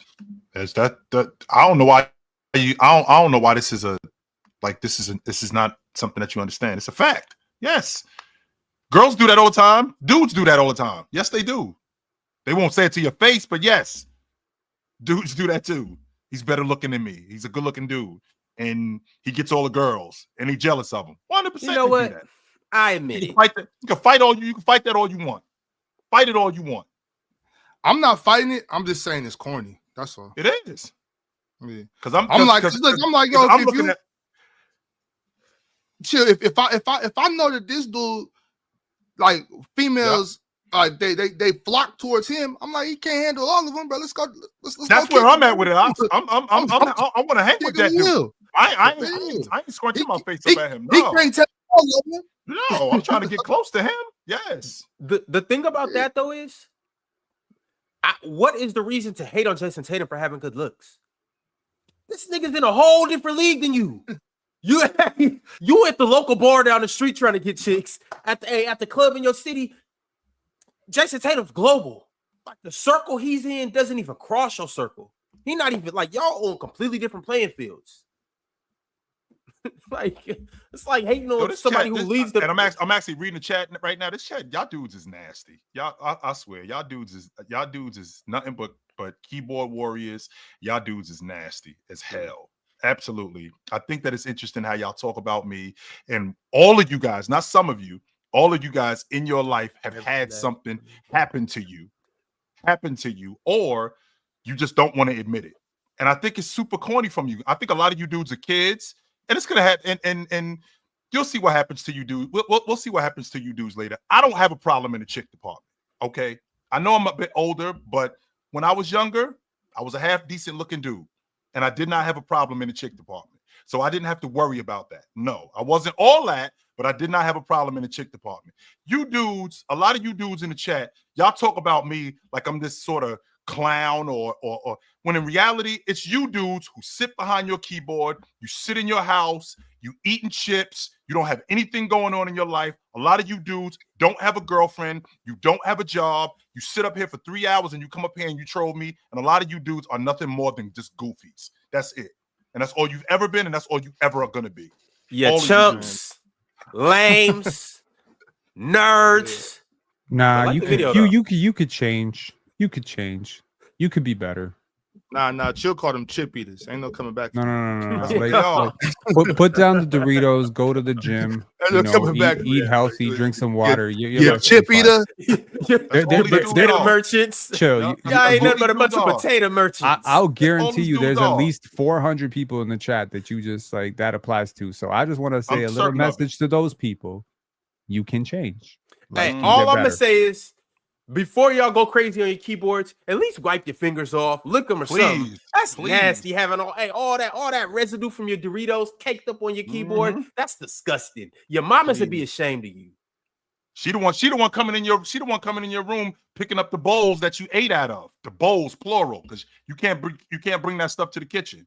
And to the dude in the chat, Luncho, talking about you on the clock laughing, yeah, your bullshit job that you got, that you busting your ass at. Meanwhile, I'm here doing what I love, getting bread with your 5'6", 5'7", overweight, fat ass that ain't getting no ass. Get the hell out of here. Luncho, you my man in 100 grand and Get whatnot. that goofy ass nigga out of here. Hell no. I ain't All bigging him up. There are We had countries, a Chill. chat There are entire from- countries that are basically you describing the average population of that country. And that dude is one of them. 5'7", overweight. Yep. Yep. We had a super chat from Crisis or Creasis. It doesn't say anything, but shout out to Creasis. We got another super chat from Jay Got Game. Jay said, Dub Knicks. I agree with Ox. You can't say Tatum has a great team, but then have none of his teammates ahead of any of the Cleveland starters in the rankings or lists. It makes no sense. Interesting. Zero sense. It makes zero sense at all. I've been saying this since last year. That when everybody was hating on KP, everybody was hating on Drew Holiday, but as soon as he went over there with Jayson Tatum, he has a super team. It's not fair. He's not that good. It's crazy. It is nuts, Ox. It is. Kendrick Starr became a YouTube member. Joseph Washington also became a YouTube member. Average Joe. He may be 5'7". He may be 280. Probably because he's an average Joe. But he's sending through super chats. He said Tatum was drafted to a team that was in a conference finals prior to drafting him. He doesn't get credited for turning around a franchise. That's really what it is. I guarantee you average Joe is not 5'7", 280. 5'7", 280 is insane. That's bro. wild. 5'7", 240. That's not crazy. Nah. If he was Ron, let me tell you something about Napoleon Complex. If he was 5'7", 240, I guarantee you his name is Exceptional Joe. Guaranteed. Guaranteed. Exceptional Joe. Hey, chat. If you feel comfortable with it, drop your weights in the chat. I'm trying to do an experiment right now. I'm not weight shaming. I'm just trying to do an experiment. Hey, we all got different bodies: big, small, medium, tall, skinny. We got everything in the chat. You're better than that. Bro. You're better than that. Better than what? Go ahead. Kareem Miles said, "Happy belated 500th, y'all. Who better, peak T-Mac or peak PG-13? Also, do you think Kevin Love deserves to be a Hall of Famer? Similar career with Chris Bosh, albeit Chris Bosh is a better defender. He's going to get in. He's just not. He's going to get in. I don't think he's going to get in as a first ballot Hall of Famer. But he's definitely going to get in, considering what he did in college, what he did in the pros, Olympic gold medalist. Yeah, he's definitely going to get in. I just think about him. Like I think about guys like Tom Chambers. Like the fact that Tom Chambers ain't in the Hall of Fame, but Kevin Love gets in. Like, all right, that's what's up. What type of question is that though? Anton Jameson, guys like that. Do we even got to answer that? T-Mac PG? Come on, man. I don't got time to disrespect. I think Paul George is a better player. In his prime. Like Mars nasty. I don't know what to say about that. No, Mars is just nasty. Yeah, so I can't think Paul George better. I guess. No, I got T-Mac. We got a member chat from This is what I had to say. He said, "Pin hating on Tatum, chill glazing Tatum, crazy duo." Not hating just because you don't agree with me doesn't mean I'm hating. It just means you're stupid. And it ain't nothing wrong with hate. It ain't nothing wrong with glaze. Do what you gotta do, y'all. John Cena sent through a members chat and said, "Brooke Lopez, the first basketball player with CTE." Did you see the shot he took? Oh my God, I was so tight. Oh, you're right, actually. Respect, Brooke, man. I couldn't believe that shot was that was insane. Like, why? I already have a problem with him with the threes he shoots anyway. Damian Lillard shot. It's like with Brooke 20 Lopez, seconds on the clock. With Brooke like Lopez 30 seconds left in the game. They got a competition for who could just shoot the most random logo three for no reason. For no reason. That shot was ridiculous. Hunter with the super chat. Hunter said if LeBron played up another tier, then he'd still be a tier below SGA and Jokic right now. That's just how much better SGA and Jokic are than everyone. No doubt. I agree. That's how much better they've been than everyone this season. Giannis is also obviously there, but missed time, so I'm just leaving him out for the sake of that. But yeah, that's why it's a 2-horse race. It's just them two. Drink More Water sent through a members chat and said, "Forget Tatum being underappreciated. Giannis is underappreciated." They can both be underappreciated. Men definitely ain't appreciating him last night. Yeah. Shout out to a man getting ejected again. UNB became a YouTube member today, and Hunter sent through another super chat and said, "Luka 73 points, Kobe 81 points, Bron game 1 of the 2018 finals." That's a good one. Giannis game 6 of the finals, and Jokic game 4 versus the Suns. Picking games where people lost is disgusting. Unless it's Draymond Green's game 7. And MJ235 said, "How is there not much discussion on the Wolves going 2-1 versus the Thunder in this mini series without 3 of their starters?" The Wolves have played the Thunder well. I think that's a relevant thing. Playoffs is all about matchups. I'm not saying if Minnesota want to be in the playoffs, they want to be the 8 seed. I think I'm gonna be honest, and I say this with all due respect. I'm confident every playoff team in the West, if they could pick their matchups, their first choice would be Houston, their second choice would be Memphis. I'm very confident with that. OKC, if they could pick a matchup, they'd want to go against Houston. Denver, if they could pick a matchup, they definitely want to go up against the Houston or Memphis. LA would probably want to go up against Houston. The Timberwolves would probably want to go up against Memphis or Houston. Like most of these teams are going to want to pick one of those two teams. But Minnesota do match up fairly well. Well, they have matched up fairly well with OKC. So could be an interesting series. Could be an upset. Wouldn't bet on it, but it could be. Cowboy Bob said, "I was wrong. Luka didn't get 20 points, 15 assists, and 2 steals. Are Laker fans enjoying this version of Luka? I think this Luka can be the next J Kidd type. No D. Pause. If you ain't got defense and you don't know J Kidd type, like that's like Jason Kidd without defense isn't even an NBA player. That's like 65% of the equation. Jason Kidd with no defense is like a lockdown defender. Yeah. The Trib One said CP3's triple-double versus the Lakers. 2018 Bron Finals Game 1. Jokic 53 points versus the Suns. Dirk versus OKC Game 1. And I'll take Clay's 37-point quarter. Took a single quarter. You guys keep picking losing games. Like, don't no one want to see Jokic 53 and then he's turning the ball over in the last minute to lose the game. Like, I guess. That Dirk Game 1 was crazy though. Very crazy. Like 50 free throws. KZD said, "Mars, how did you feel when Şengün almost threw the game, attempting a Magic-esque pass instead of holding the ball?" You almost tricked it, Mars. I almost hit you last night, but I couldn't. I was on on Fluent and Chill, so I couldn't watch the whole game. I was able to catch that last part of it. He almost tricked the whole game. It would have been a good pass had he got there, but yeah. Because he was open though. Torrey was open. I'm not saying he should have passed it. Hold the ball right there, but like I seen what he was trying to do. Mars, Ron, if he makes the pass, if the pass is completed, you still talk to him about that after the game.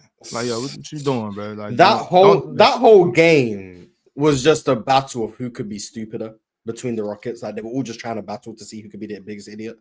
That fourth quarter, Jalen Green, ISO, and Giannis getting ripped. Şengün throwing the ball out of bounds. Tyrese and fouls. Like Jabari Smith foul. Oh my God. Amen Thompson getting ejected. It was just a battle of stupidity. I nearly had a heart attack with that game. Şengün won. He won the battle with that foolishness. That's one of the dumbest plays I've seen all season.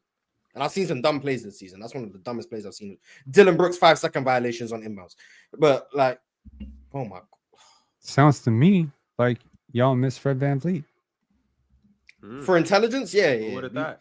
The value Fred brings is like, the value Fred brings is like setup. communication, leadership, being able to get us into our sets, all of those things, like the typical point guard things. That's what he brings. Now the basketball skill part of it, but like the point guard. Do you know your record since Fred went down against Brooklyn? We have a negative record. Lost to Brooklyn, lost to New York, lost to Brooklyn again, lost to Minnesota, lost to a depleted Dallas team, won against Toronto, congratulations, and Phoenix, lost to Golden State, won against Minnesota, lost to Utah. Hey, we beat the Bucks. We just beat the Bucks. And beat the Bucks by 3 after nearly choking it down. Yeah, I mean, shoot, like this team was rolling. To be fair, we were missing Jabari for a lot of that too. Do you realize, like, I mean, I'm sure you do, the Houston Rockets beat the Cleveland Cavaliers in back-to-back games and then beat Boston and Atlanta. Like, to go from that with Fred, I mean, Fred is just really secure in his next bag right now. If I'm Fred VanVleet's agent, I am like faxing a report of the advanced box scores. This team right now needing a steady point guard does not mean Fred VanVleet is worth $40 million. It just means that we need a point guard. Is he worth 30 Mars in the modern NBA? Long term, hell no. If you pay Fred VanVleet $30 million, I think that's a bad decision. We need a point guard. I accept we need a point guard. I can accept. I think every Rockets fan can accept the Rockets need a point guard. That's fine. That does not mean you overpay for a point guard just because you need one. That's a bad decision. Dude, you don't want to find yourself overpaying for players because you need that position. That's a bad decision. If I haven't seen, okay, so this is the thing. I haven't seen a team quite fall off because the guy went out. Like when Emmanuel Quickly's out, the Raptors don't just become like half the team. If Tyrese Halliburton is out, which I mean he's been relatively healthy this year, it's not like the Indiana Pacers just go into like free fall. You know what I mean? So it's like either Fred VanVleet is a lot better than people give him credit for, or something else going on here. I mean, we're just extremely reliant on his skill set, but that's just roster flaws. It's not. That doesn't make Fred a better player. That means our roster is just flawed, very flawed. We also, I don't think we won without Şengün. I think we was 1-2 without Şengün, or 0-3, something like. So when you miss one of the key pieces, paid as that player. He's respected as that player. He's gonna be making like 35, and he's a 22-year-old. No, so, that's fair. Like y'all gotta steal on Şengün. But like I would like Fred back, but not for no 30-40 million. If he takes a nice little discount, then love to have Fred back. It's the price that is the you want him on that Tyus Jones minimum. Oh, I mean that would be perfect, but let's be realistic. Like 18 to 22, like he's not taking that. He's leaving. Yeah, he probably will leave, and that's fine. I'm not paying him more just to keep a point guard on the roster. We'll go get a point guard somewhere. All right, y'all. Average Joe is correcting you on something, Chill.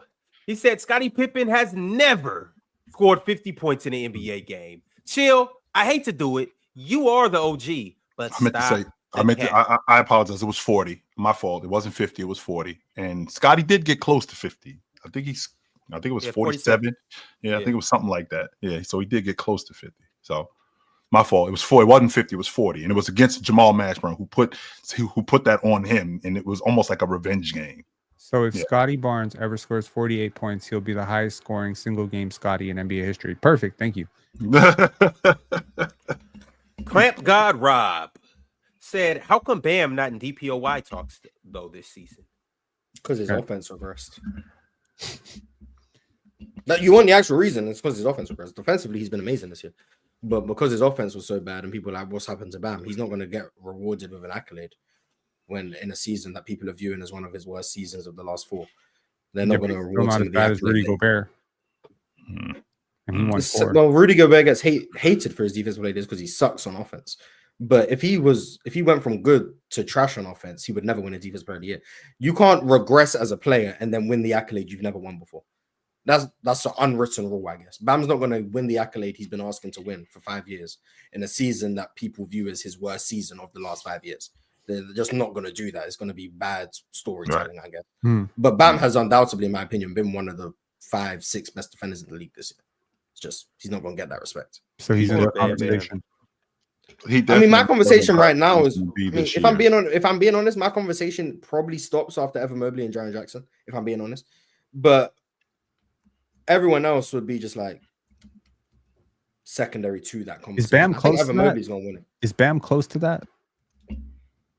Is Bam close to what? He'd probably be Evan my Mobley closest. He'd probably be Jaren my closest. He'd probably be one of my closest contenders. He'd probably be 3rd or 4th on my ballot if I had to guess.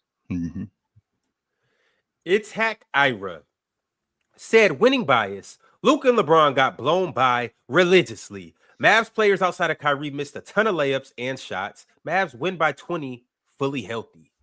It's supposed to. They're supposed to be that. It's supposed to be winning bias. They won. So all the missed layups are the reason they lost or whatever. They still won. You can't say it's winning bias because we're talking about who actually won the game. That's what it's supposed to be, bro. No, I understand. I understand that comment. I understand that comment because people often overlook mistakes that the winning team made just because they won. But that doesn't mean that last night we didn't see some holes, like some cheddar-sized holes in the Lakers. Yeah, but who cares though? Okay, well, different people. I mean, if we want to be objective about what's going on, I think we should care. I feel that at the end of the day, like we could still make we could talk about that, but it's not winning bias though. Like it's not winning bias. Ignoring it is the winning bias. But nobody's ignoring it. When we you talk just about said who cares? That's what you just said. Because who cares? I'm saying who cares. I'm saying that's the winning bias. That's what Ben's saying. That's what I'm saying. That's not a bias. So I get what you're saying. When I say who cares, that's not me saying the definition of a bias. Bro, just listen to what I'm saying, Ben. What I said is by me saying who cares, that's not me saying ignore it. I'm saying, yes, okay, they missed layups. That's so there, I'm acknowledging it. I'm saying, yeah, they missed layups. I'm acknowledging it. I'm not ignoring it. But I'm saying it doesn't matter. You know what I'm saying? We won anyway. Like why would it not matter? I get what you're saying. Because we won. I don't care. Like I don't need to. Why would you not ignore what actually happened in the game? I get what you're saying, but it's you're helping. Let me. Okay, so I'm talking about from this point of view. If you're on the staff, if you're the coach or something like that, then of course then you acknowledge it. But we're just talking. You're too smart for this, bro. You can't be doing this. Okay. So you just told me that if Alperen Şengün had actually completed that pass, you would still have a conversation with him afterward because of the process. Yeah, right? from a coaching standpoint. Yes. Yeah. I get you. So what I'm saying is, what we're looking at is the offensive rebounds that the Lakers gave up yesterday. That was disastrous because the two bigs that will kill you on the offensive side. They won. Well, that's exactly my point now. So here's my question to you. If you were coaching a youth team, right, and y'all gave up like 15 offensive rebounds, 18 offensive rebounds that you weren't supposed to give because people kept missing their box out assignments, but all the putbacks were just short, and you gave up 17 or 18 wide open corner threes, but they were just bricks. The guys just missed them. You're not talking to your team after? You'd be like, oh, we won by 20. Who cares? Pin, you're ignoring what I said. I said if we're just talking about the game, yeah, we can talk about it, but it's not with the winning bias. I also said from a coaching standpoint, if you're the coach in these situations, you correct the mistakes. Unless, to your point, those 15 missed threes weren't mistakes. Those could have been by design. We're gonna give them those. You know what I'm saying? Only in that hypothetical scenario am I saying that, Pin.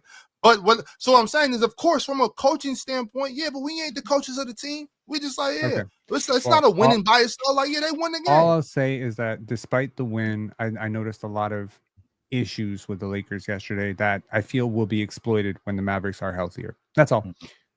Yes. Well, when the Mavericks are healthier, they're the better team, and they're gonna win. So that's the difference right there. Like they played against a team that didn't have 2 7-footers.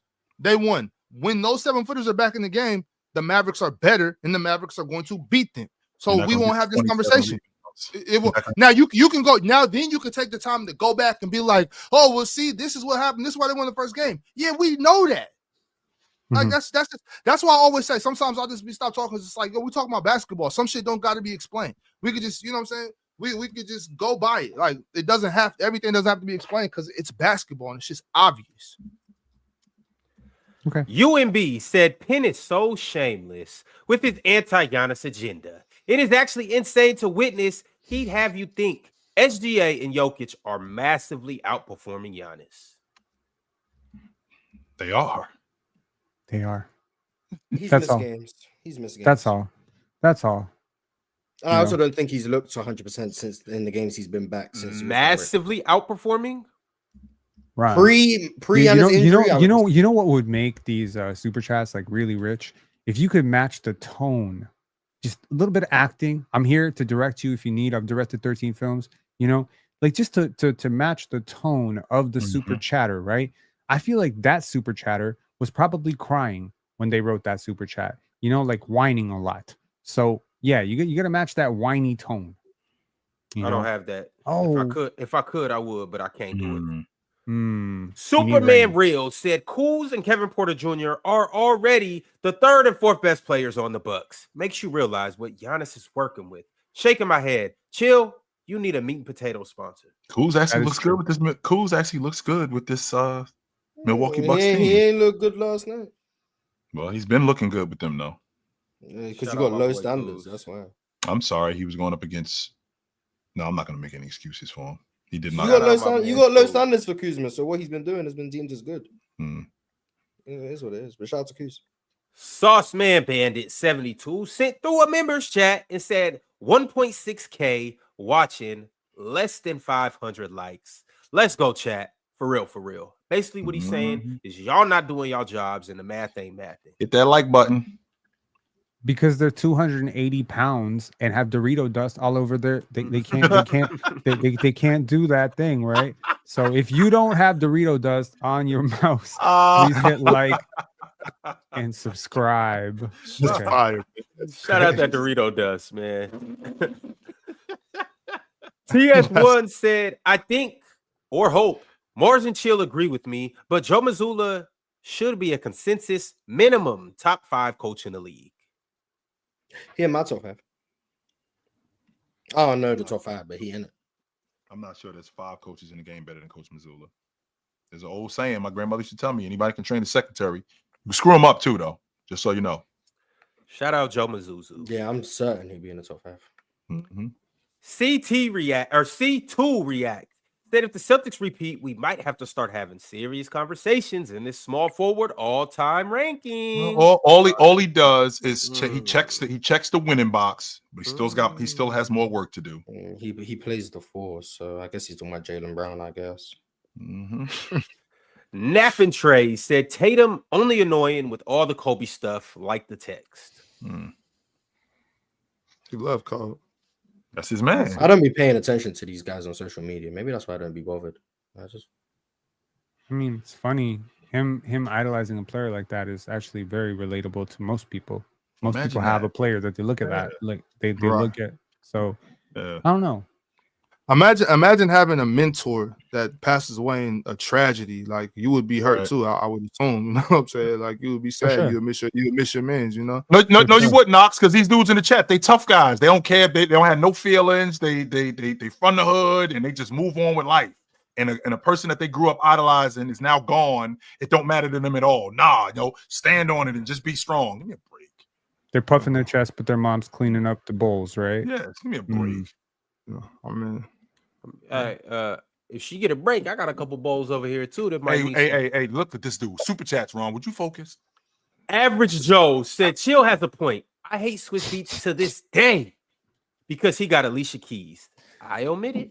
Ron just shot his shot with the 40+ population. Just threw a blank, shot across the entire internet right there. Love it. Alicia, ask this dude right here. Ask this dude right here when he found out that this dude right here, ask him when he found out that Jeannie Buss might be getting married. How you felt about that? I was just talking. I mean, okay. You like Jeannie Buss? Yeah. What pin eye? What? Knock the line out. What? You love Jeannie Buss. You love him some Jeannie Buss. Yes. Catch up with Jeannie Buss. Jeannie Buss is dope. In her 60s, she's still dope. Yes. What's she Okay. like 60, 63, 64? Something like that. I'll She tell goes you. to a senior I'll tell you citizen, but something she's still funny a about babe. her. I'll tell you something funny about her. If you live with her, you get your own house. Her and her husband, they live on separate floors, so you could still get, you could still have the side piece coming through. It's crazy. When she's the side piece the whole time, Pin. That's crazy. Oh, okay, got you. What you talk about? I'm married, bro. Relax, bro. Average Joe said, "Why is Towns and LeBron fighting for the fifth first team spot and not Ant-Man?" Because he ain't better than Donovan Mitchell. That's why. There you Eat go. it, Mons. You got Eat it. it.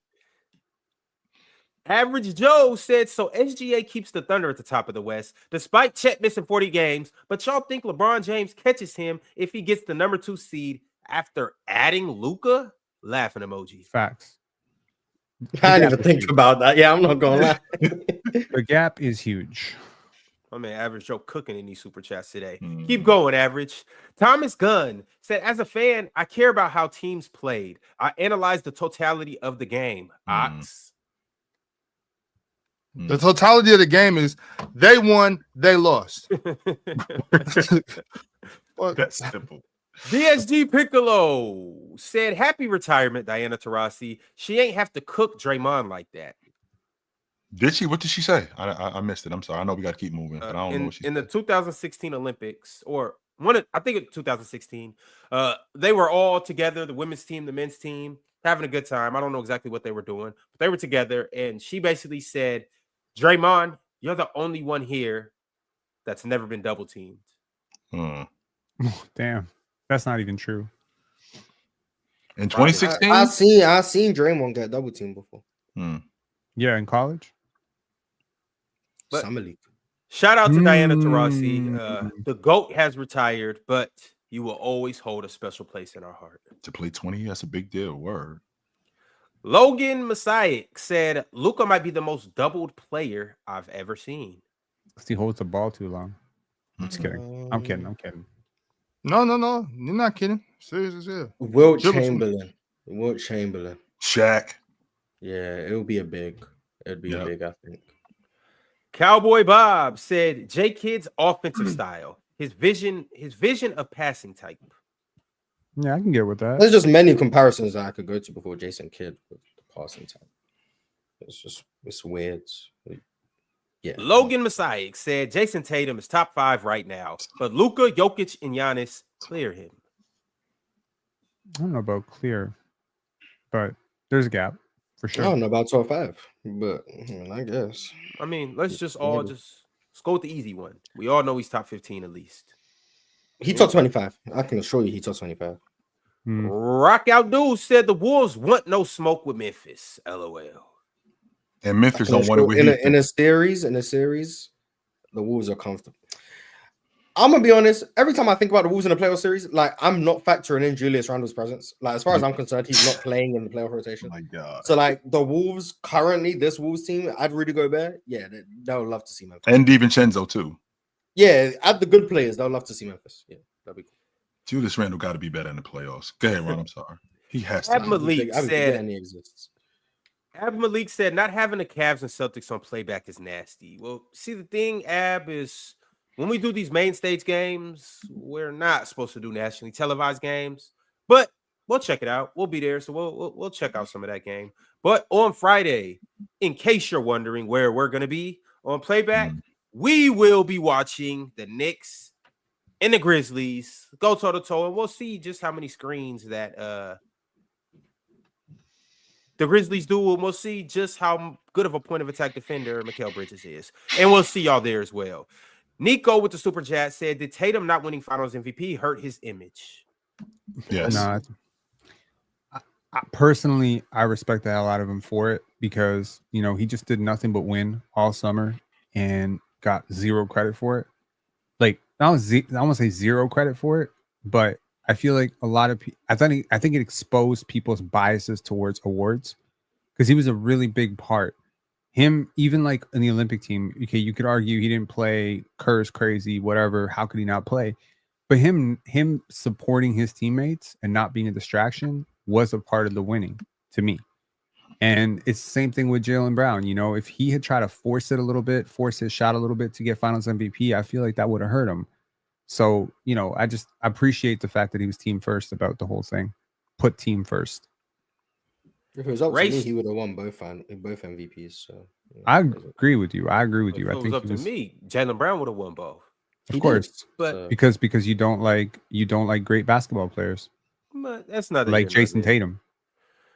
Ray Starr said, Mars, can you please talk about them Jokic assists? It's not just Jokic assists. It's assists in general. It's a stupid stat, and they track it stupidly. Just the Jokic game was just funny because the NBA put out the footage of all 19 of his assists, and you could see at least 3 of them were just never an assist in any sense of the word. That Michael Porter Jr. was it the dunk he went to? That was not. It was it came off the dribble handoff. It came off. What he took 3 dribbles? What he took step back, heady, get all the way to the rim. There was another one where he came off the dribble handoff, dribble, step back 3. Like that's not. These aren't assists. Like anyone who you ask any casual NBA fan, any knowledgeable NBA fan, ask them if they think that's an assist. Everyone will say no. Everyone will say no. But like. That's not Jokic isn't the only benefactor of that. The league wide has a problem with counting assists, and also it's not just a problem in the 2020s. You can go back and watch assists from players all the way back in the 80s, and you'll see the same thing. Assists that no one will classify as assists are being called assists. It is what it is. It's just I just don't care about that. Check advantage generation assist. I think that is the most important type of assist. For that? I believe there is. Yeah, I'll look it up. What you call it? Advantage generation assists. Yeah, because like can't wait for that one. I need to get a formula for that for sure. I mean, look, as soon as when you get like a number, it's so different. If later, fellas, I'll see y'all tomorrow. It's so different when you end up in the post, you know, 2 seconds to go, and you throw one of those bombs, you know, one of those live grenades to your shooter, and they just score, versus because they're bailing you out. The assist should technically go to the shooter. They're the one who's bailing you out. But then there's like guys who are going to manipulate 1 layer of the defense, 2 layer of the defense. They're going to shift with their eyes. They're going to get the backdoor cutter. Like what Luka and LeBron are doing for Jackson Hayes. That shit is. How the hell does a stat track that? Because it looks at, if I'm not mistaken, when I think about advantage generation assists, I'm thinking of it more as a concept. Now I'm curious if there's an actual stat for it. I think it comes down to how much work, in terms of dribbling and creation, the player who scored the basket actually has to do, and what the situation was before the move was made. So you could probably hand track it and say, hey, if I'm drawing 3 defenders and then you're cutting back door, that's me creating the advantage for you. But versus I fall down, I'm falling out of bounds, I throw it in the air and you catch it and you score it. That's more like that's not an advantage generation. You know what I mean? I didn't do the work. So it's really trying to credit people for the work. Oh, Penn, that is ridiculous. I don't even care why you think that. I wouldn't expect you to care. I don't know which part he was going to. Because like, bro, that's a part of the game. Y'all want basketball to be, if you do it this way, this is right. Boom, boom, boom, boom, boom. If I'm playing basketball, certain things happen. Yeah. I can stumble out of bounds for hundreds of different reasons. Now, if I still have the wherewithal to get the ball out and throw it, and one of my teammates catch it, hell yeah, that's an assist. I could have just fell out of bounds with the ball, tripped it over, but something happened. You know what I mean?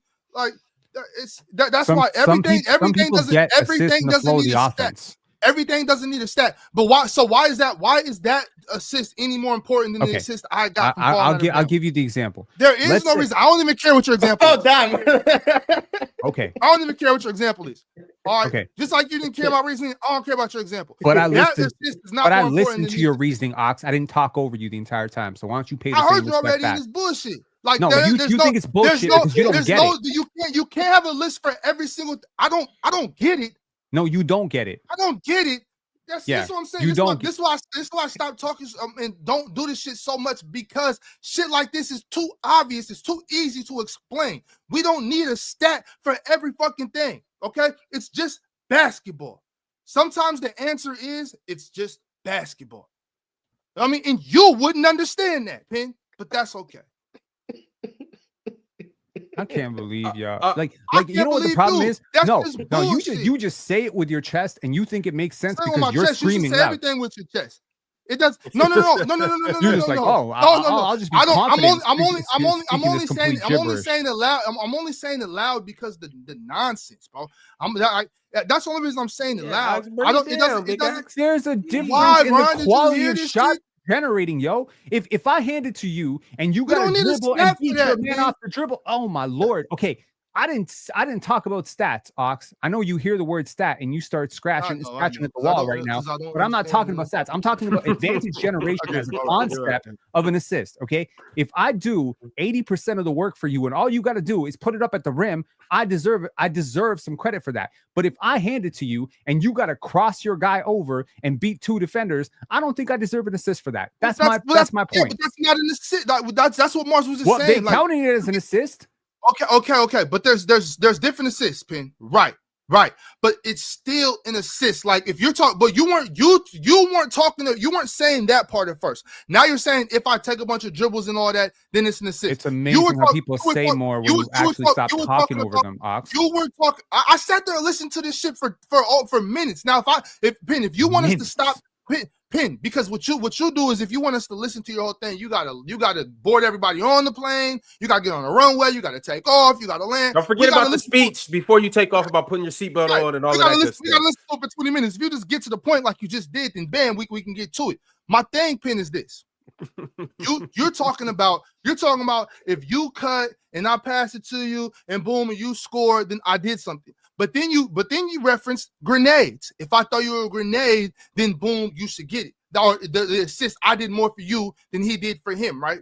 I understand that, Pin, but it's still an assist. Like I still did what I had to do. You talking about falling out of bounds and stuff like that. I'm trying to differentiate between advantage generating assists and non-advantage generating assists. Let me give you an example of that. Did you score? Did you score? Oh Lord, I can't. Then we got the bucket. We got the advantage. Give me one. Okay, Ox, I promise. Give me 20 seconds. Give me 20 seconds. If Nikola Jokic draws 3 defenders at the basket and swings it out to Michael Porter Jr., and Michael Porter Jr. then makes a touch pass and flings it over to Jamal Murray, Michael Porter Jr. is just a benefactor of what Nikola Jokic just did. But Nikola Jokic gets zero credit for that. That's what a hockey assist is, Ox. Right. This ain't hockey. I understand what a hockey simple basketball. Right. But look, you're trying to take credit away from Michael Porter Jr. for making an extra swing pass. It's just in the offense. I'm saying that the work is done by one player to create the advantage. Advantage creation, advantage generation, advantage extension. Sometimes we're I'm not trying to take assists away from anybody. Hand out as many assists as you want. Shit. Hand out like 15 assists. My point is, I'm trying to differentiate between players who consistently generate better looks for their players around them because that means that they're more gifted passers. If you could do the work for me and all I got to do is put it up, like if we want to get into the grains of it, there's qualities of passes. You listen to Chris Paul and James Harden's teammates talk about receiving a pass from those dudes. You got to do nothing. You just it's in your hands. It hits perfect. It hits the spot. That's what Dorian Finney-Smith talk about with Brown and Luka. Bingo. So what you're saying? But 8 assists is not 8 assists, Ox. So what about moving without the ball to get into the position to catch the ball? All that, everything goes into it. I understand. I got you. All right, y'all. As much as I would love for you guys to continue this, I do have some super chats that I must get to. Superman Real said JB is more marketable to this era's media and fans. Jalen Brunson or Jaylen Brown? Jaylen Brown. Jaylen Brown get marketed? Oh no. Okay, I got a film festival run, guys. Peace. All right. Peace. All right, bro. Jomar Skeet Nielsen with the super chat. Phil, what odds would you need to bet for Bron MVP? Yo, I'll put 100 on it just to see what happens. 100 might get you 10 bands. That's what I'm saying. You just got to do it early. Man, it's gonna get you a lot. It's gonna get you a lost 100. That's what it's gonna get you. But Mars, if you do it right now in February, when there's still a third of the season left to play, by the time it's over, you're gonna forget that you spent $100. You know what I'm saying? Life goes on. You got so basically, it will just turn out that you might just magically have some more money in your account. Right, exactly. That's why you make those type of bets early in the season. You make a couple hundred, you forget all about that shit, and then you boom, season's over. Like, oh shit, it can happen, bro. Alan L said the anomaly needs respect. Luka still clears though. The anomaly is Jayson Tatum. Okay. Hope never stops said hashtag free Sabonis. Rock out Deuce said my Grizzlies finna do something special in April and May. Deuce, I'm with you. I'm with you, brother. Darth Vader said, what seed do you think the Warriors are going to end with? No. 6. I can see that. They're coming for that 6 seed. That y'all can just go ahead and pack I'd say that 6. I'd say 6. Yo, they're a half game behind the Clippers. Yo, yeah, I think the Clippers going to drop that's into the 6. play-in. I think that's they 6 probably seed get is 6. coming. Shout out the Warriors. Realist 123 said Dub Mars on the LeBron and Cat take. I don't think it's a take to say LeBron's better at basketball than Cat. I think it's just the sky is blue. SMN R&DM said, move on. Get to my chat. Dub host. GTG. Avery B said, could LeBron make first or second team? Advanced analytics crazy. I like Avery because he come in and it's like every time he sent a super chat, it's about something we discussed already during the show, but he joins late, so he misses it. Like every time. So I like those chats. But yeah, we discussed that for like 40 minutes. And we came to the consensus he can make first team. Yeah. But thanks, Avery. Dominic's K said, who better? 2025 SGA or 2018 Harden and why? Mars, I'll let you take this one. I think SGA this season is playing better than Harden did in 2018. Really? Yeah. Oh, because you say it was 2019 where he was. 19 is when Harden was doing the ridiculous things. 18, he was great, and I think he deserved his MVP. But I think SGA this year is playing better than Harden did in 2018. All right. Philo Red said Jokic third in steals? DPOY? Question mark. At least some more defensive votes. He at least deserves 2. At least. Drink more water said Ron and Ox. How do you feel about Penn calling you stupid? I'm assuming he used some advanced analytics to come to that conclusion. So if he says I'm stupid, I'm a dumb fuck. 2019 Harden clear shave. Like, let's just chill out. 2018, 2019 James Harden got it. Alan L said Braun might make an all defensive team at this point. If the rest of the candidates also get injured, yeah, he might make it. And last but not least, War V Room said Mars, how many steals will Tyrese Halliburton level defense have to average for you to call them a great defender? That's a good question. I want to start by saying I think Halliburton's improved on defense. And how many steals is Halliburton average? 1.4. And I don't think he's a good defender, so I don't know. I mean, not all steals are created equal. Or maybe you need advantage generated steals. I don't know, but like so I don't know. I couldn't give you an exact number. I couldn't. But I do think Tyrese Halliburton's improved on defense this year, so I want to give him credit for that. Speaking of Halley, before we get up out of here, they are now the 4th seed in the East, and they're only 4 games behind the Knicks. So y'all be ready for that thumbnail. It's coming soon. It's coming real soon. But in the meantime, we'll see you guys back tomorrow. We got 2 guests coming on tomorrow, so it should be a good time. And also, we'll be on playback later. And if you're not ready to join the PCL, then ignore this graphic. But if you are, sign up and we'll catch y'all soon. We out to the next time. Merry Christmas. Watch.